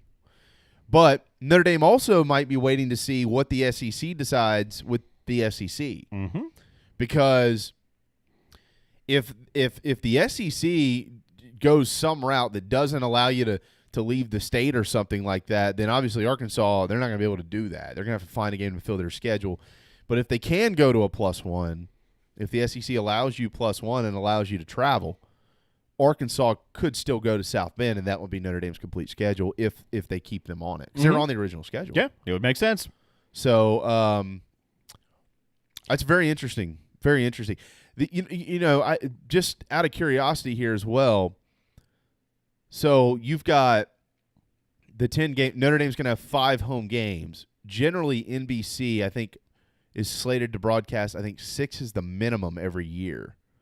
And remember, that money is going to be shared equally by all 15 institutions in addition to the ACC's cash. Correct. Full revenue share, Notre Dame, the entire ACC. Right. So, Notre Dame, so they're going to get, no matter what, they're going to get a 6th TV game aired by NBC, no matter what. They have to have a game. To play that 11th game, they have to have the game. Yeah, so they'll get 6. Assuming the NBC contract has not been altered because of the year. I have not seen any language about the TV ramifications for Notre Dame. It's probably out there. I just haven't seen it. So just like everything else, that's very fluid at the moment. Right. It's possible, albeit unlikely, that NBC would say, okay, you can have your 5 this year, assuming then NBC would need to get kicked some money from somewhere. Right. But I'm not sure. So I don't know exactly how that'll play out yet. I do know that so there's a bunch of games at this point in time because of the ACC's non-conference requirement that cannot be played. These are those games. Virginia and Georgia, which was scheduled to be in Atlanta. Atlanta really lost in this. Oh, they lost like 3 early season games with the Peach Bowl, yeah. Huge. North Carolina, Auburn, Florida State, West Virginia. So now those games theoretically could still be played, but they would have to be played in the home ballparks of those conference teams or in the home states. So, but that's not going to happen with Georgia. If they're able to keep this together, Georgia and Georgia Tech would be able to play because it would be in the state. Florida State, they'd be able to do the same. But Auburn would have to be willing or allowed by the SEC to travel to Chapel Hill. I don't see Auburn willing to do that. They also lost, I mentioned Notre Dame Navy, North Carolina at Central Florida, Virginia Tech at Middle Tennessee State, Pittsburgh at Marshall, Wake Forest at Old Dominion. That's interesting. And Boston College at Kansas. None of those games can be played unless those teams say, okay, we'll come to you. I wonder, and I keep floating this idea out there. I don't think it's going to happen now because I just haven't heard anything with legs to it. But if the Big Ten decides, you know what, maybe we're not just conference only, maybe we'll allow for the +1 also, then Penn State at Virginia Tech becomes a possibility for Virginia Tech's +1. Yeah, it does. Uh-huh. It does. That'd be back on the table. Yep, sure would be. Notre Dame and Navy, if that game isn't played, which as of now it appears it won't be played, it would end a streak that started in 1927. It's the third longest uninterrupted rivalry in college football. You want to know what the second is? Are we including the lower levels also? Like FCS? No, I'm sorry. Okay. FBS. Let's see. Army-Navy? No. Michigan-Ohio State? No. Uninterrupted. I just saw this. I should know this. I just saw this. It's Clemson and South Carolina. Is it? Yeah. Okay, that's why I should know it. And so obviously that's why we're waiting to see what does the SEC say about this. What will they try to do? There's a theory being floated around, Darren, that the theory is the wrong word. There are sources who have mentioned that if they are able to play these ACC-SEC rivalry games, which, again, are in-state games, so they can be played if the SEC decides to go to a model that allows for out-of-conference games. There seems to be this thought that those games would be played maybe week 1. And I tweeted that yesterday because I texted somebody who probably would have a little bit more of an in than I do, and he said, yes, that is absolutely on the table. But my question with that would be why? Because in theory, the way that I'm thinking, if you have, like, we're trying to provide as much flexibility as we can, but at the same time, we're trying to get as much decided as we can as well. Like, who wins what divisions and what leagues and stuff like that. So if you have a season that's interrupted, wouldn't you want to play as many conference games as you can first? And, like, for the sake of, like, the SEC, wouldn't you want to play as many division games as you can first and try to get them in before anything could possibly happen to interrupt the season? That's the other way of looking at it, because we talked yesterday and we've talked before about the idea of, okay, if we want to preserve these rivalries, put them up front. I mean, I remember having that conversation a few weeks ago, and I loved the idea to preserve the rivalries just in case the season gets interrupted or suspended at some point. At least you preserve those rivalries. But what you just said is certainly the other side, because if it gets interrupted, if there's a way to restart, and then you try and judge postseason stuff, wouldn't it be better to play more conference games than your rivalry game. Yeah, I think you want to play the conference games first. That's what I would think. I don't know. That's what the local high school is planning on doing. They're going to play their region games first and then see what they can do after that. You want to try to get them in as fast as you can. We'll see. We'll see what happens with the SEC. I have no news yet out of the president's meeting this morning, but let me plug this in here. If they vote, the SEC does, if they vote to go to 10 conference games, the likelihood of them, as I mentioned a little while ago, bringing in the next 2 on each team's cross-division rotation is fairly high. So that would mean that South Carolina would have Auburn and Arkansas on their schedule. You want to know who would lose tremendously via this model? Florida. Because Florida would welcome Bama and A&M. Yeah. So here's Florida coming into 2020 saying, look, not only are we going to contend, but we're going to win the East. We can win the East. That's right. Bama and A&M are now saying, yeah, I don't think we're going to let that happen. Your road just got a lot tougher if that's the way it goes. Georgia would welcome Arkansas and Mississippi State. Oh, advantage. Bulldogs. No kidding. And, of course, one of those would be home. One of those would be on the road. I think the Bama game for Florida would be in the swamp, and they'd have to travel to College Station.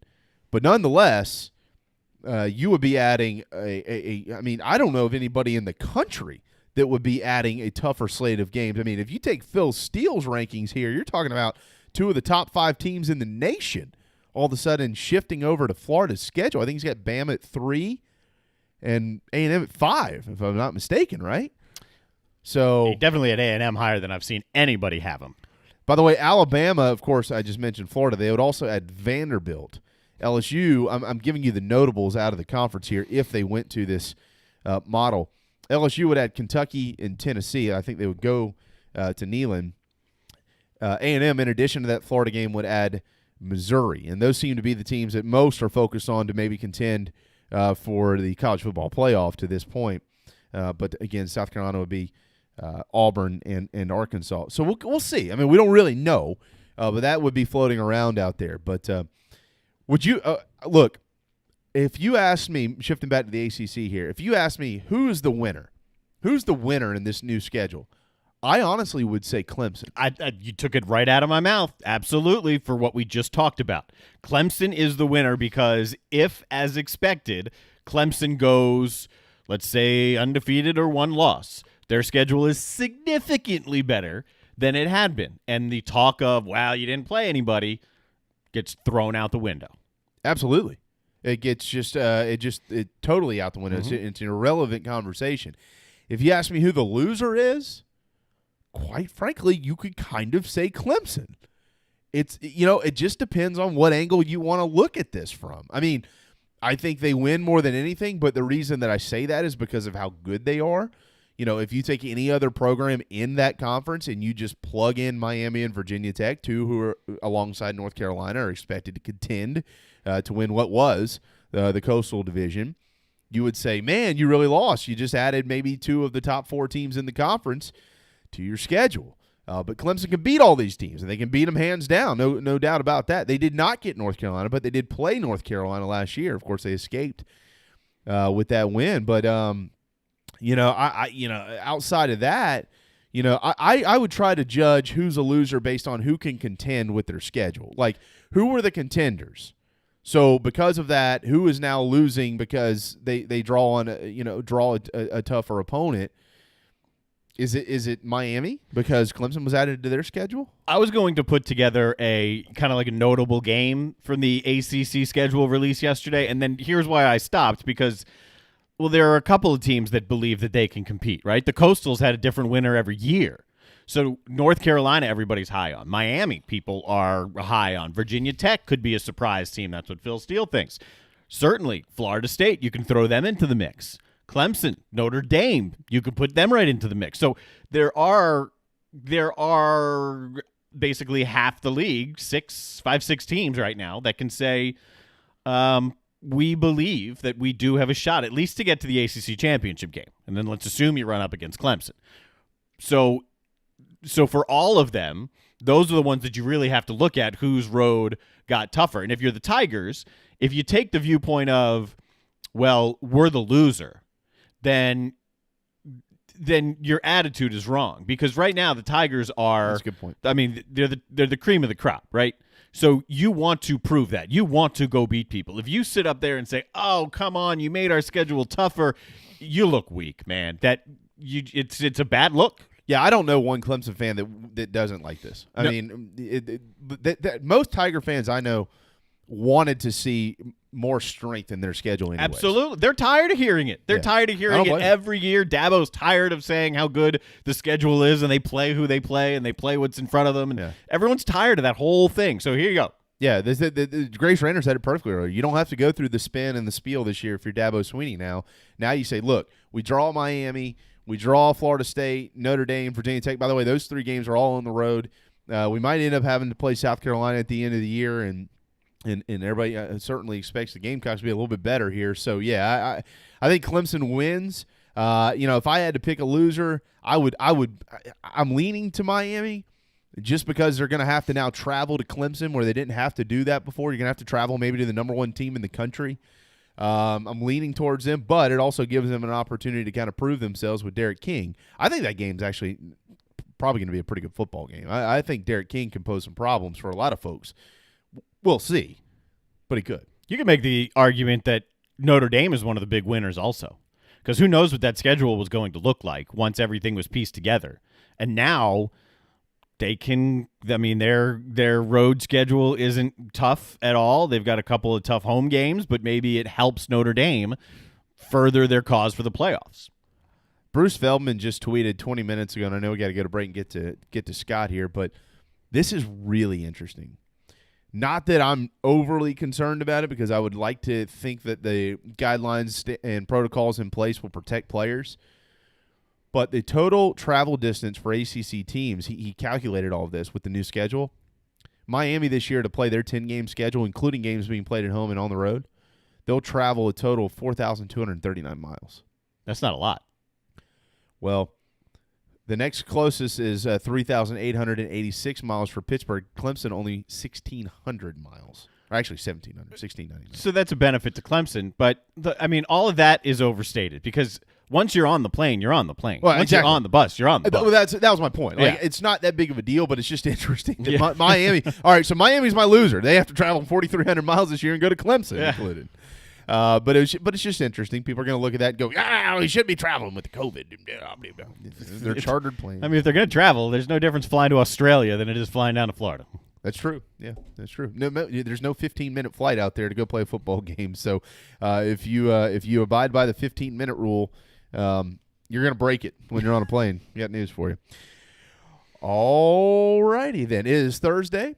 You know what that means at DB's Cheesesteaks? Lunchtime. Buy one, get one half off footlongs at DB's. Make your dinner plans now, folks. Buy one, get one half off footlong. The best cheesesteak, #1 in Charleston. DB'sCheesesteak.com for their entire menu. Don't forget the boardwalk fries at DB's in West Ashley and Avondale. And don't forget as well, they deliver. Mm-hmm. We're going to deliver Scott Glaze right here on this screen between Darren and I when we return. DB's Cheesesteaks, the tastiest, juiciest, and now award-winning cheesesteaks in the Low Country. DB's Cheesesteaks delivers, and not just in quality. Download DoorDash, Uber Eats, or your delivery app of choice and have it dropped off at your doorstep. Original chicken, buffalo chicken, even pizza cheesesteaks, not to mention incredible cheeseburgers, massive hot dogs, and dynamite hoagies. It's all there for you and your family. DB's Cheesesteaks in West Ashley. DB'sCheesesteaks.com. At Patriots Point Naval and Maritime Museum, families walk in the footsteps of our nation's heroes, the brave ones who risked their lives to defend our way of life. Home to the aircraft carrier USS Yorktown, USS Laffey, and the USS Clamagore, there's more than 1 million square feet of exhibit space to roam. White Glove certified, we have several new health safety measures in place to enhance the visitor experience. Come for the day and leave feeling inspired. One of the most impressive museums in the country, located right here in Mount Pleasant. Visit patriotspoint.org for more. We'll see you soon.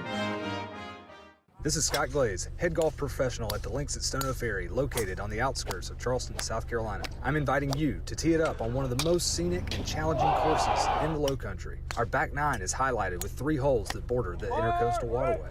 Visit StonoFerryGolf.com to book tee times and discover all that Stono Ferry has to offer. The Links at Stono Ferry is a former South Carolina Golf Course of the Year and is also home to the College of Charleston men's and women's golf teams. Come see us. We would love to have you. StonoFerryGolf.com.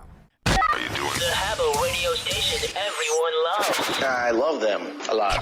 JB and Darren. I love you, man. I love you too, bud. I love you, dude. I love you, bro Montana.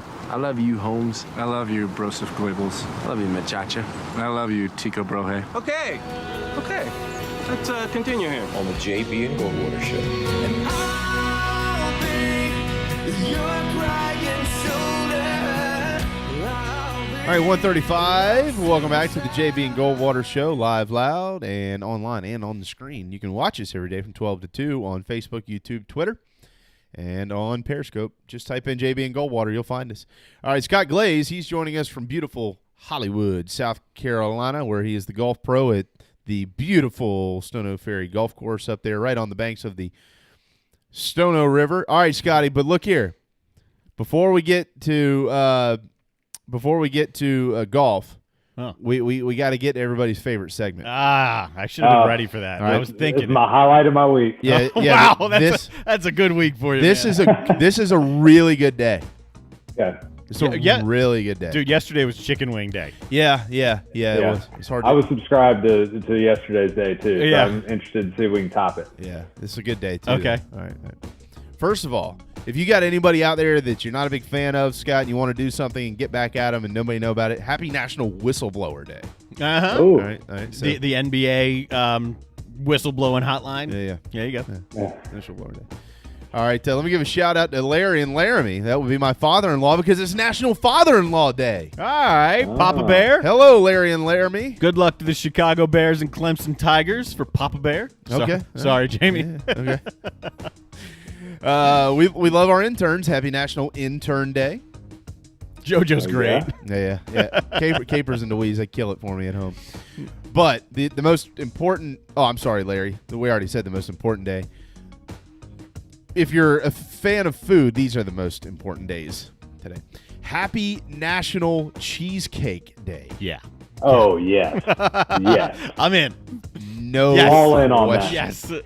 I love cheesecake. It's great. Junior's, whenever the world opens back up, Junior's Cheesesteak, Times Square, New York City, you can go just get a slice of cheesecake that is heavenly. That is where you got to go. Juniors in New York City. Okay. Yep. All right. I'll write that down. Got it. I'm anxious to go back to New York around Christmas. Can we get free plugs around here? Yeah, why not? On James Island, O'Brien's. Yeah. Richard and the guys are good guys. You can give them a shout out. Dude, I got some cheesecake delivered with our meal, of course, a couple of weeks ago from them on the DoorDash app. Yeah. Holy moly. I had no clue, but now I know. There And you knowing go. is half the battle. It is. And also, eat the cheesecake after you eat this. It is National Chili Dog Day. Yeah, I'm not a big chili dog guy. I love chili I know dogs. you do. Stono Ferry has great hot dogs, by the way. And they have We do have some great hot dogs, yeah. Yeah, they're enormous. How do you make them that big? What do you inject into those things? It's our secret. We don't usually have chili, though. I don't know if you know anybody from Cincinnati. People from Cincinnati, they go crazy over their chili Skyline. dogs with onions. I like onions. I will quick 1 minute here. Former colleague of mine, Ted Byrne at ESPN, gave me the best chili dog recipe in the world, and he got it from Mark Richt.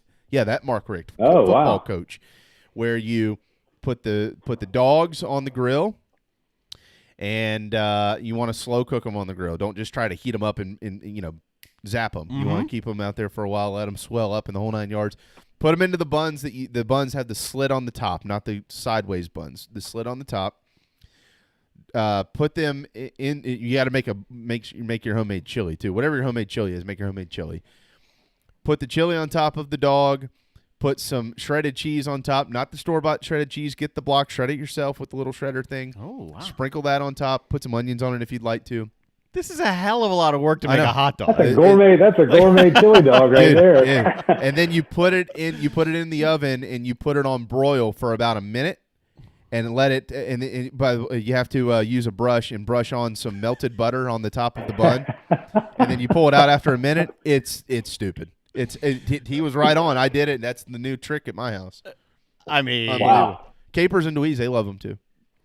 Really? Your dogs like hot dogs? Yeah. I'm shocked. No, they like chili dogs. Capers has some problems with gas after the chili, but he's all right. Okay. All right, Scotty, on Twitter at ScottGlaze, That is where you can follow along with us, and you can follow along with what's going on in Memphis at the World Golf Classic FedEx St. Jude Invitational, where guess who? Phil is in the lead through 5. Oh, my gosh. Yeah, Phil and Bern Weisberger.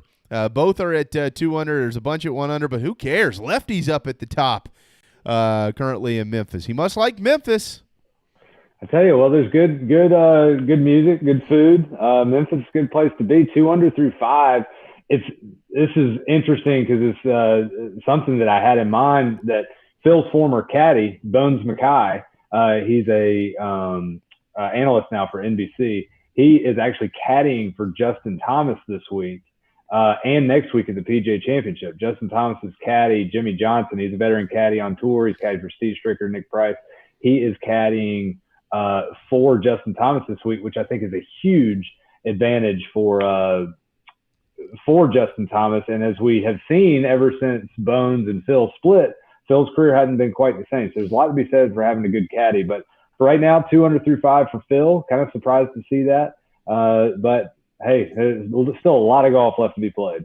You told us last week that we didn't expect to see Tiger this week, and you were right. He'll be back next week for the PGA. But this field, top 8 guys in the world and 45 the top 50? I mean, it doesn't get much better than this. The only way to make it better is to put Tiger into this field. Exactly, and that's what's great about these WGC events. We have 4 of them throughout the year. 3 of them are stroke play events, and there's always the one match play. Now, we did not have the match play events this year, but the beauty of the WGCs is that it brings in the top players from all around the world. We do get to see some players from some of the tours. Like who did we have in second place there? Bernd Weisberger. He's usually a European tour, primarily European tour player, but he's over here in the WGC event. We'll see some Asian tour guys. But they're stacked events. They're limited field events, very small fields. So everybody's going to get paid, and there is no cut. So you're going to play for all 4 days, which does not usually to add up to too many fireworks with somebody coming from way far at the bottom of the leaderboard and coming back to contend. But it certainly can. You hate to not see Tiger here. Tiger has dominated. He's dominated golf, but he's certainly dominated WGC events. Here's your Tiger Woods stat of the day, since we love to get to those. From 1999 to through 2013, Tiger played in 42 WGC events, and he won 18 of them. So that's nearly half of these WGC events that he played in and won. Like I said, there are 3 WGCs a year that are stroke play. There's the one that is match play. In that stretch, he was a combined 262 under par, which is 154 shots better than his closest competitor in that run, which was Jim Furyk. Only 3 players were within 200 shots of Tiger in that stretch there from 99 to 2013 in terms of the WGC. So if majors are 1A, WGC events are 1B in terms of their prestige. It must be Scott Glaze that has lit fire underneath some of the best golfers in the world, because all of a sudden there's a host at 2 under, including Ricky Fowler and your man, the beast, Bryson DeChambeau. Now at 2 under through 4. Ricky 2 under through 4 as well. Mark Leishman, Byung Hung An, they're also at 2 under up there with Phil. Just teed off a few moments ago is Dustin Johnson, and he's playing with Tyrrell Hatton and Shane Lowry. What are we looking for in DJ here to see if he can get into some type of shape before next week? Well, this is a course that he's got fond memories of. He's played really well here. The strokes gained leaders at TPC Southwind, which is where this event is, with a minimum of 8 rounds played. DJ He's about 2.5 plus 2.5 in strokes gained at TPC Southwind. So he plays really well here and plays much better than the majority of the field. That's what that means with strokes gained. He won here in 2018. He contended last year before Brooks Koepka beat him. So he's got good vibes around this place. He has not been playing good golf. I think last week, the fact that DJ withdrew due to a bad back, there are people that will roll their eyes at that and maybe think that he was just getting out of playing bad golf. I don't think that's the case. He's not a caliber of a player to go out and shoot in the third round at the Travelers, shot 61, which is absolutely in fuego. And to then turn around and start playing really poorly, he might have tweaked something. His health had to be off. So hopefully he's able to rehab that a little bit, get whatever kinks ironed out so that he can contend this week and then next week at the PGA Championship. One of the biggest things, we talked about DJ's great career. He's won every year that he's been on tour. He's got over 20 wins, but he's only got the one major championship. And right now, that's really the only knock that you can have on DJ is somebody with such immense talent and such a great player who has had tons of achievements to only have one major, where his counterparts, like somebody like Brooks Koepka, now has 4. And you've got Jordan Spieth even with 3. I know that's something that DJ, he'd like to tack on at least another major, hopefully more. And it just seems that there's always some sort of bad luck that leads into him not being able to win a major championship. So it's a big week for him to get back in form as we head into next week's PGA Championship, where we know he certainly wants to and expects to contend. With a field like this, who do you think rises to the top this week? So if you go by numbers, there's a website called Data Golf, which really crunches the numbers that I just salivate on, all the strokes gained. It's like golf for nerds, right? That's right. And so they put out their top 5 favorites and their percent chance to win. And this is based on just their baseline, how they're currently playing, their history at the course, and how the course fits their games. And Justin Thomas is their favorite this week at 8.3% chance to win, then followed by Jon Rahm, Rory McIlroy, Xander Schauffele, and then Webb Simpson rounding out the top 5. So my pick is JT this week. I mean, not solely based on that, but he's been in really great form. He has a magnificent blend of power and precision, and that's what you need at TPC Southwind. This course has favored the Bombers over the last few years, especially as it's turned into a WGC event and it's gotten such a better field. But it has smaller greens, smaller targets, so you have to be a really good ball striker, which Justin Thomas is. He's got that blend of being able to get the ball out there and then be able to hit precise iron shots. We just need his putter to heat up a little bit, and I think he can have a really good week. But he likes to peak at certain times and rise to the occasion. He's a very fiery, competitive guy. So with these back-to-back weeks of the WGC and PGA Championship, and then on top of having such a veteran caddy in Bones Mackay on his bag, he's my pick to win this week. Couple notables here. Finau, Woodland, Rory all won over early, though, in their rounds. Rory just finished 3. Woodland, Finau just finished 2. DJ birdied number 1. JT just teed off. He's with Hideki Matsuyama, and Colin Morikawa might be a name to keep an eye on, and so Victor Hovland as well. A couple of the young stars in golf now. Hovland's going to tee off at 150 today with Patrick Reed and Brooks Koepka. How about that group? That's a pretty good group. And Morikawa, the tour is showing a lot of respect to Colin Morikawa by putting him in a featured group like that. And I'll keep beating that drum. He's somebody that you need to take note of. Remember his name. He's going to be in the game of golf for a long time. And he's somebody who he's never played this golf course. That's why I kind of shy away from maybe picking him this week. This is his first time playing at TPC Southwind in the St. Jude Classic. So, however, he has that great iron game that you need around this golf course. You need to be such a great ball striker. And we saw that at the Workday Classic when he was surgical there with his irons. His downfall is his putter. That's his big thing. He can be a very, very streaky putter, and then he can also be like some of the worst on the PGA Tour putting. So depends on what type of putter he pulls out this week if he's going to contend, but would not shock me at all. And then, of course, Brooks has been the subject of conversation with his knee, and he'll be defending his title at the PGA Championship next week, and he has just not had a good year so far. So there are going to be a lot of eyes on him and a lot of analysis on his game as we go into a major championship next week, where we know he really loves to peak and be ready for those. With the PGA coming up next week, I mean, I know you've already mentioned some of these names that we want to keep an eye on this week, but is there somebody else who maybe might be further down that list, not necessarily for you're kind of just watching their game, like, you know, that wild card almost of, hey, look, you know, if they show us something this week, maybe in the PGA next week, you know, maybe somebody looking for a first major or something like that. Yeah, that's tough. I think we have so many heavy hitters right now in the game. If one of those guys from that short list of, you know, JT, DJ, Brooks Koepka, DeChambeau, John Rahm, Rory, if someone from that group did not win next week, I would be shocked. I'm really keeping an eye on Tony Finau. We talked about him last week. He was a big factor last week at the 3M. Again, didn't get it done. He's now had 30. He's had at least 30 top 10s in the past 4 years.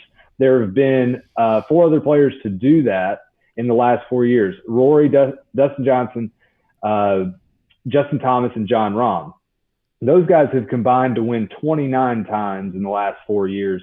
Tony Finau has 0 wins and yet the same amount of top 10s. So he is knocking on the door. I don't think he'll compete this week. I think we'll see a little bit of a valley after having the peak there of a couple weeks in a row. But it would not shock me if he came out and finally broke through and not only won a golf tournament, but won a major championship next week at the PGA. I think Colin Morikawa, Victor Hovland, those young guys, you're going to have to watch out for them next week. Of the 4 major championships, the PGA Championship, I think, is always the hardest one to predict because it is technically the strongest field out of the 4 major championships. So you can always have somebody, you know, we've had it in the past, like a Shawn McKeel kind of come out of nowhere and win a PGA Championship and win a major, kind of be a flash in the pan. So, yeah, I'm really thinking that Finau is going to be somebody to watch, these young guys, Morikawa, Hovland, to see how they can contend. Matt Wolff is in that category too, to see how they can contend in a major championship. And you never know. That's the great thing about golf. All of a sudden, we could have the leaderboard on this time next week at the PGA, and there could be a name, somebody like a Bubba Watson that we haven't talked about at all, just could be surging to the top of the leaderboard and then be contending for another major. So it's going to be. These are great 2 weeks of golf, and really we've been building to this type of golf since we returned just, you know, a few weeks ago. Yeah, and this will carry us right through August and into September. We've got a brilliant 8 weeks of golf coming up, basically. Sports in general, if we can keep this process and progress going. More than that, and the Masters will play in November, so we can't wait. Yeah. Everybody just keep wearing your masks so we can have it, yeah. Phil, Ricky, Bryson, they're leading the walk in Memphis. 2 under par, all 3 of them right now. Mark Leishman up there as well at 2 under par. Scott Glaze, he's at Stono Ferry, StonoFerryGolf.com. Stono Ferry Golf Club is in beautiful, the original, the wonderful, the Riverside, Stono Riverside golf course in Hollywood. All right, this week on your course, we have to is it number 6? It's number 6 this week, right? Yes, number 6. Yeah. All right, so tell us about number 6 at the former South Carolina Golf Course of the Year.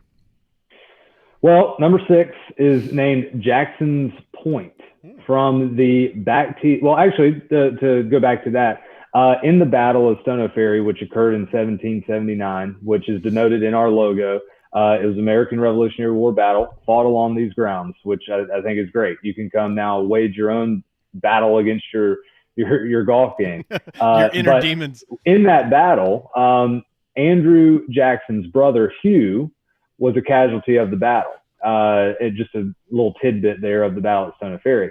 So number 6, named in his honor, Jackson's Point. It's kind of the far point on the front nine there before we turn to come back home and make the turn.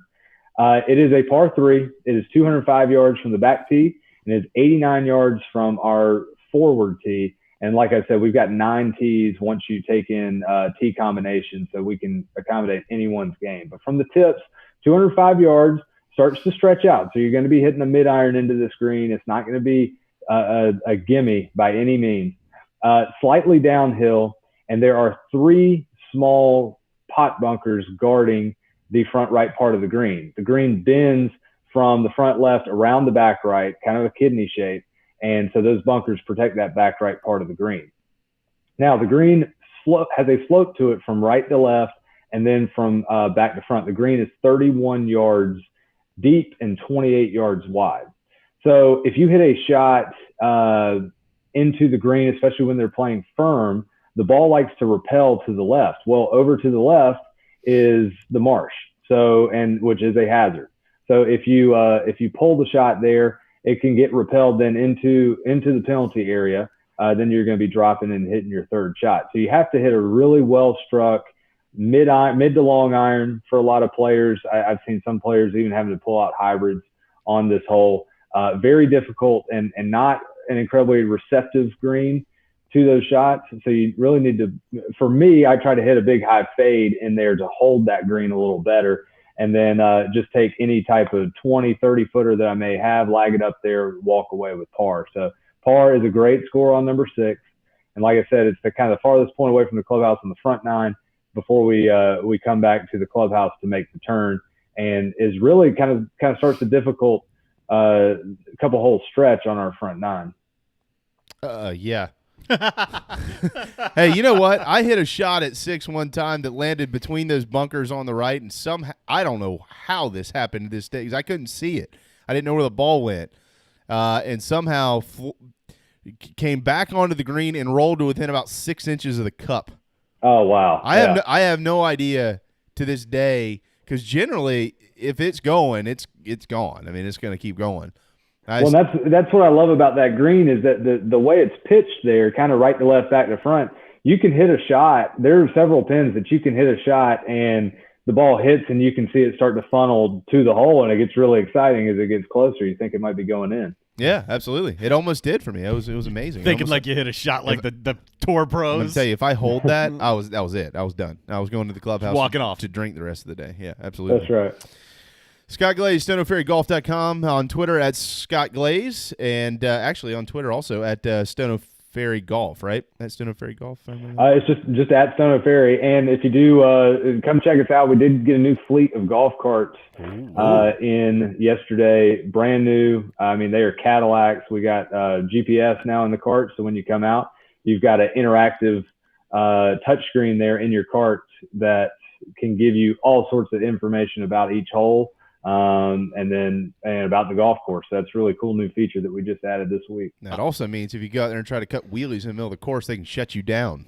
That's right. My eyes are always on you. Yeah. They send you the message, please speed up. You're falling behind.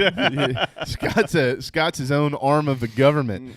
Is Stono Ferry. Scotty, thank you so much, man. It should be a busy weekend out there. Supposed to have some pretty good weather throughout the next few days in Charleston, and so we hope it's full. If you need lessons, go to StonoFerryGolf.com as well. That's where you can find Scott. He'll get them to you, but you can also book your tee times, find out much more about the course, membership, and a whole lot more. Again, StonoFerryGolf.com on the banks of the Stono River in Hollywood, South Carolina. Thank you, bud. Yeah, thanks, guys. Have a great weekend. You got it, man. There you go. Go Lefty. Go Lefty. That shocked me when you said that Lefty was up there. Lefty. Yeah. All right, we are all but out of time, and tomorrow we probably are going to have a lot more to talk about again. The SEC meeting today, no information yet, but we could get some. Just like yesterday, we didn't think we would, and guess what? We got it. So all the ACC news is now out. Still waiting on specific dates, times, TV schedules, and things like that, but you're not going to get TV schedules until all of these conferences have their dates settled. Yeah, don't hold your breath for TV schedules yet. No, not yet. But tomorrow, We do have Michael Flint. We do have Rafael Esparza. We also will have Wes Mitchell tomorrow with Gamecock Central. Really big news right now on the recruiting front for South Carolina surrounding a 5-star quarterback who could be in the next class for the Gamecocks. That would be 2 signed by Will Muschamp, and he is down to 2, Georgia and Carolina. There you go. So Scott's going to fill you in on that, and also plenty of news with the SEC. He's got it with Gamecock Central as well. Thanks to Corey, Grace, and Scott for joining us today, and as always, thanks to Darren Goldwater. Thank you, man. Have a thirsty Thursday. Okay. But enjoy it with some cheesecake and chili dogs. We'll see you back tomorrow at noon on the JB and Goldwater Show.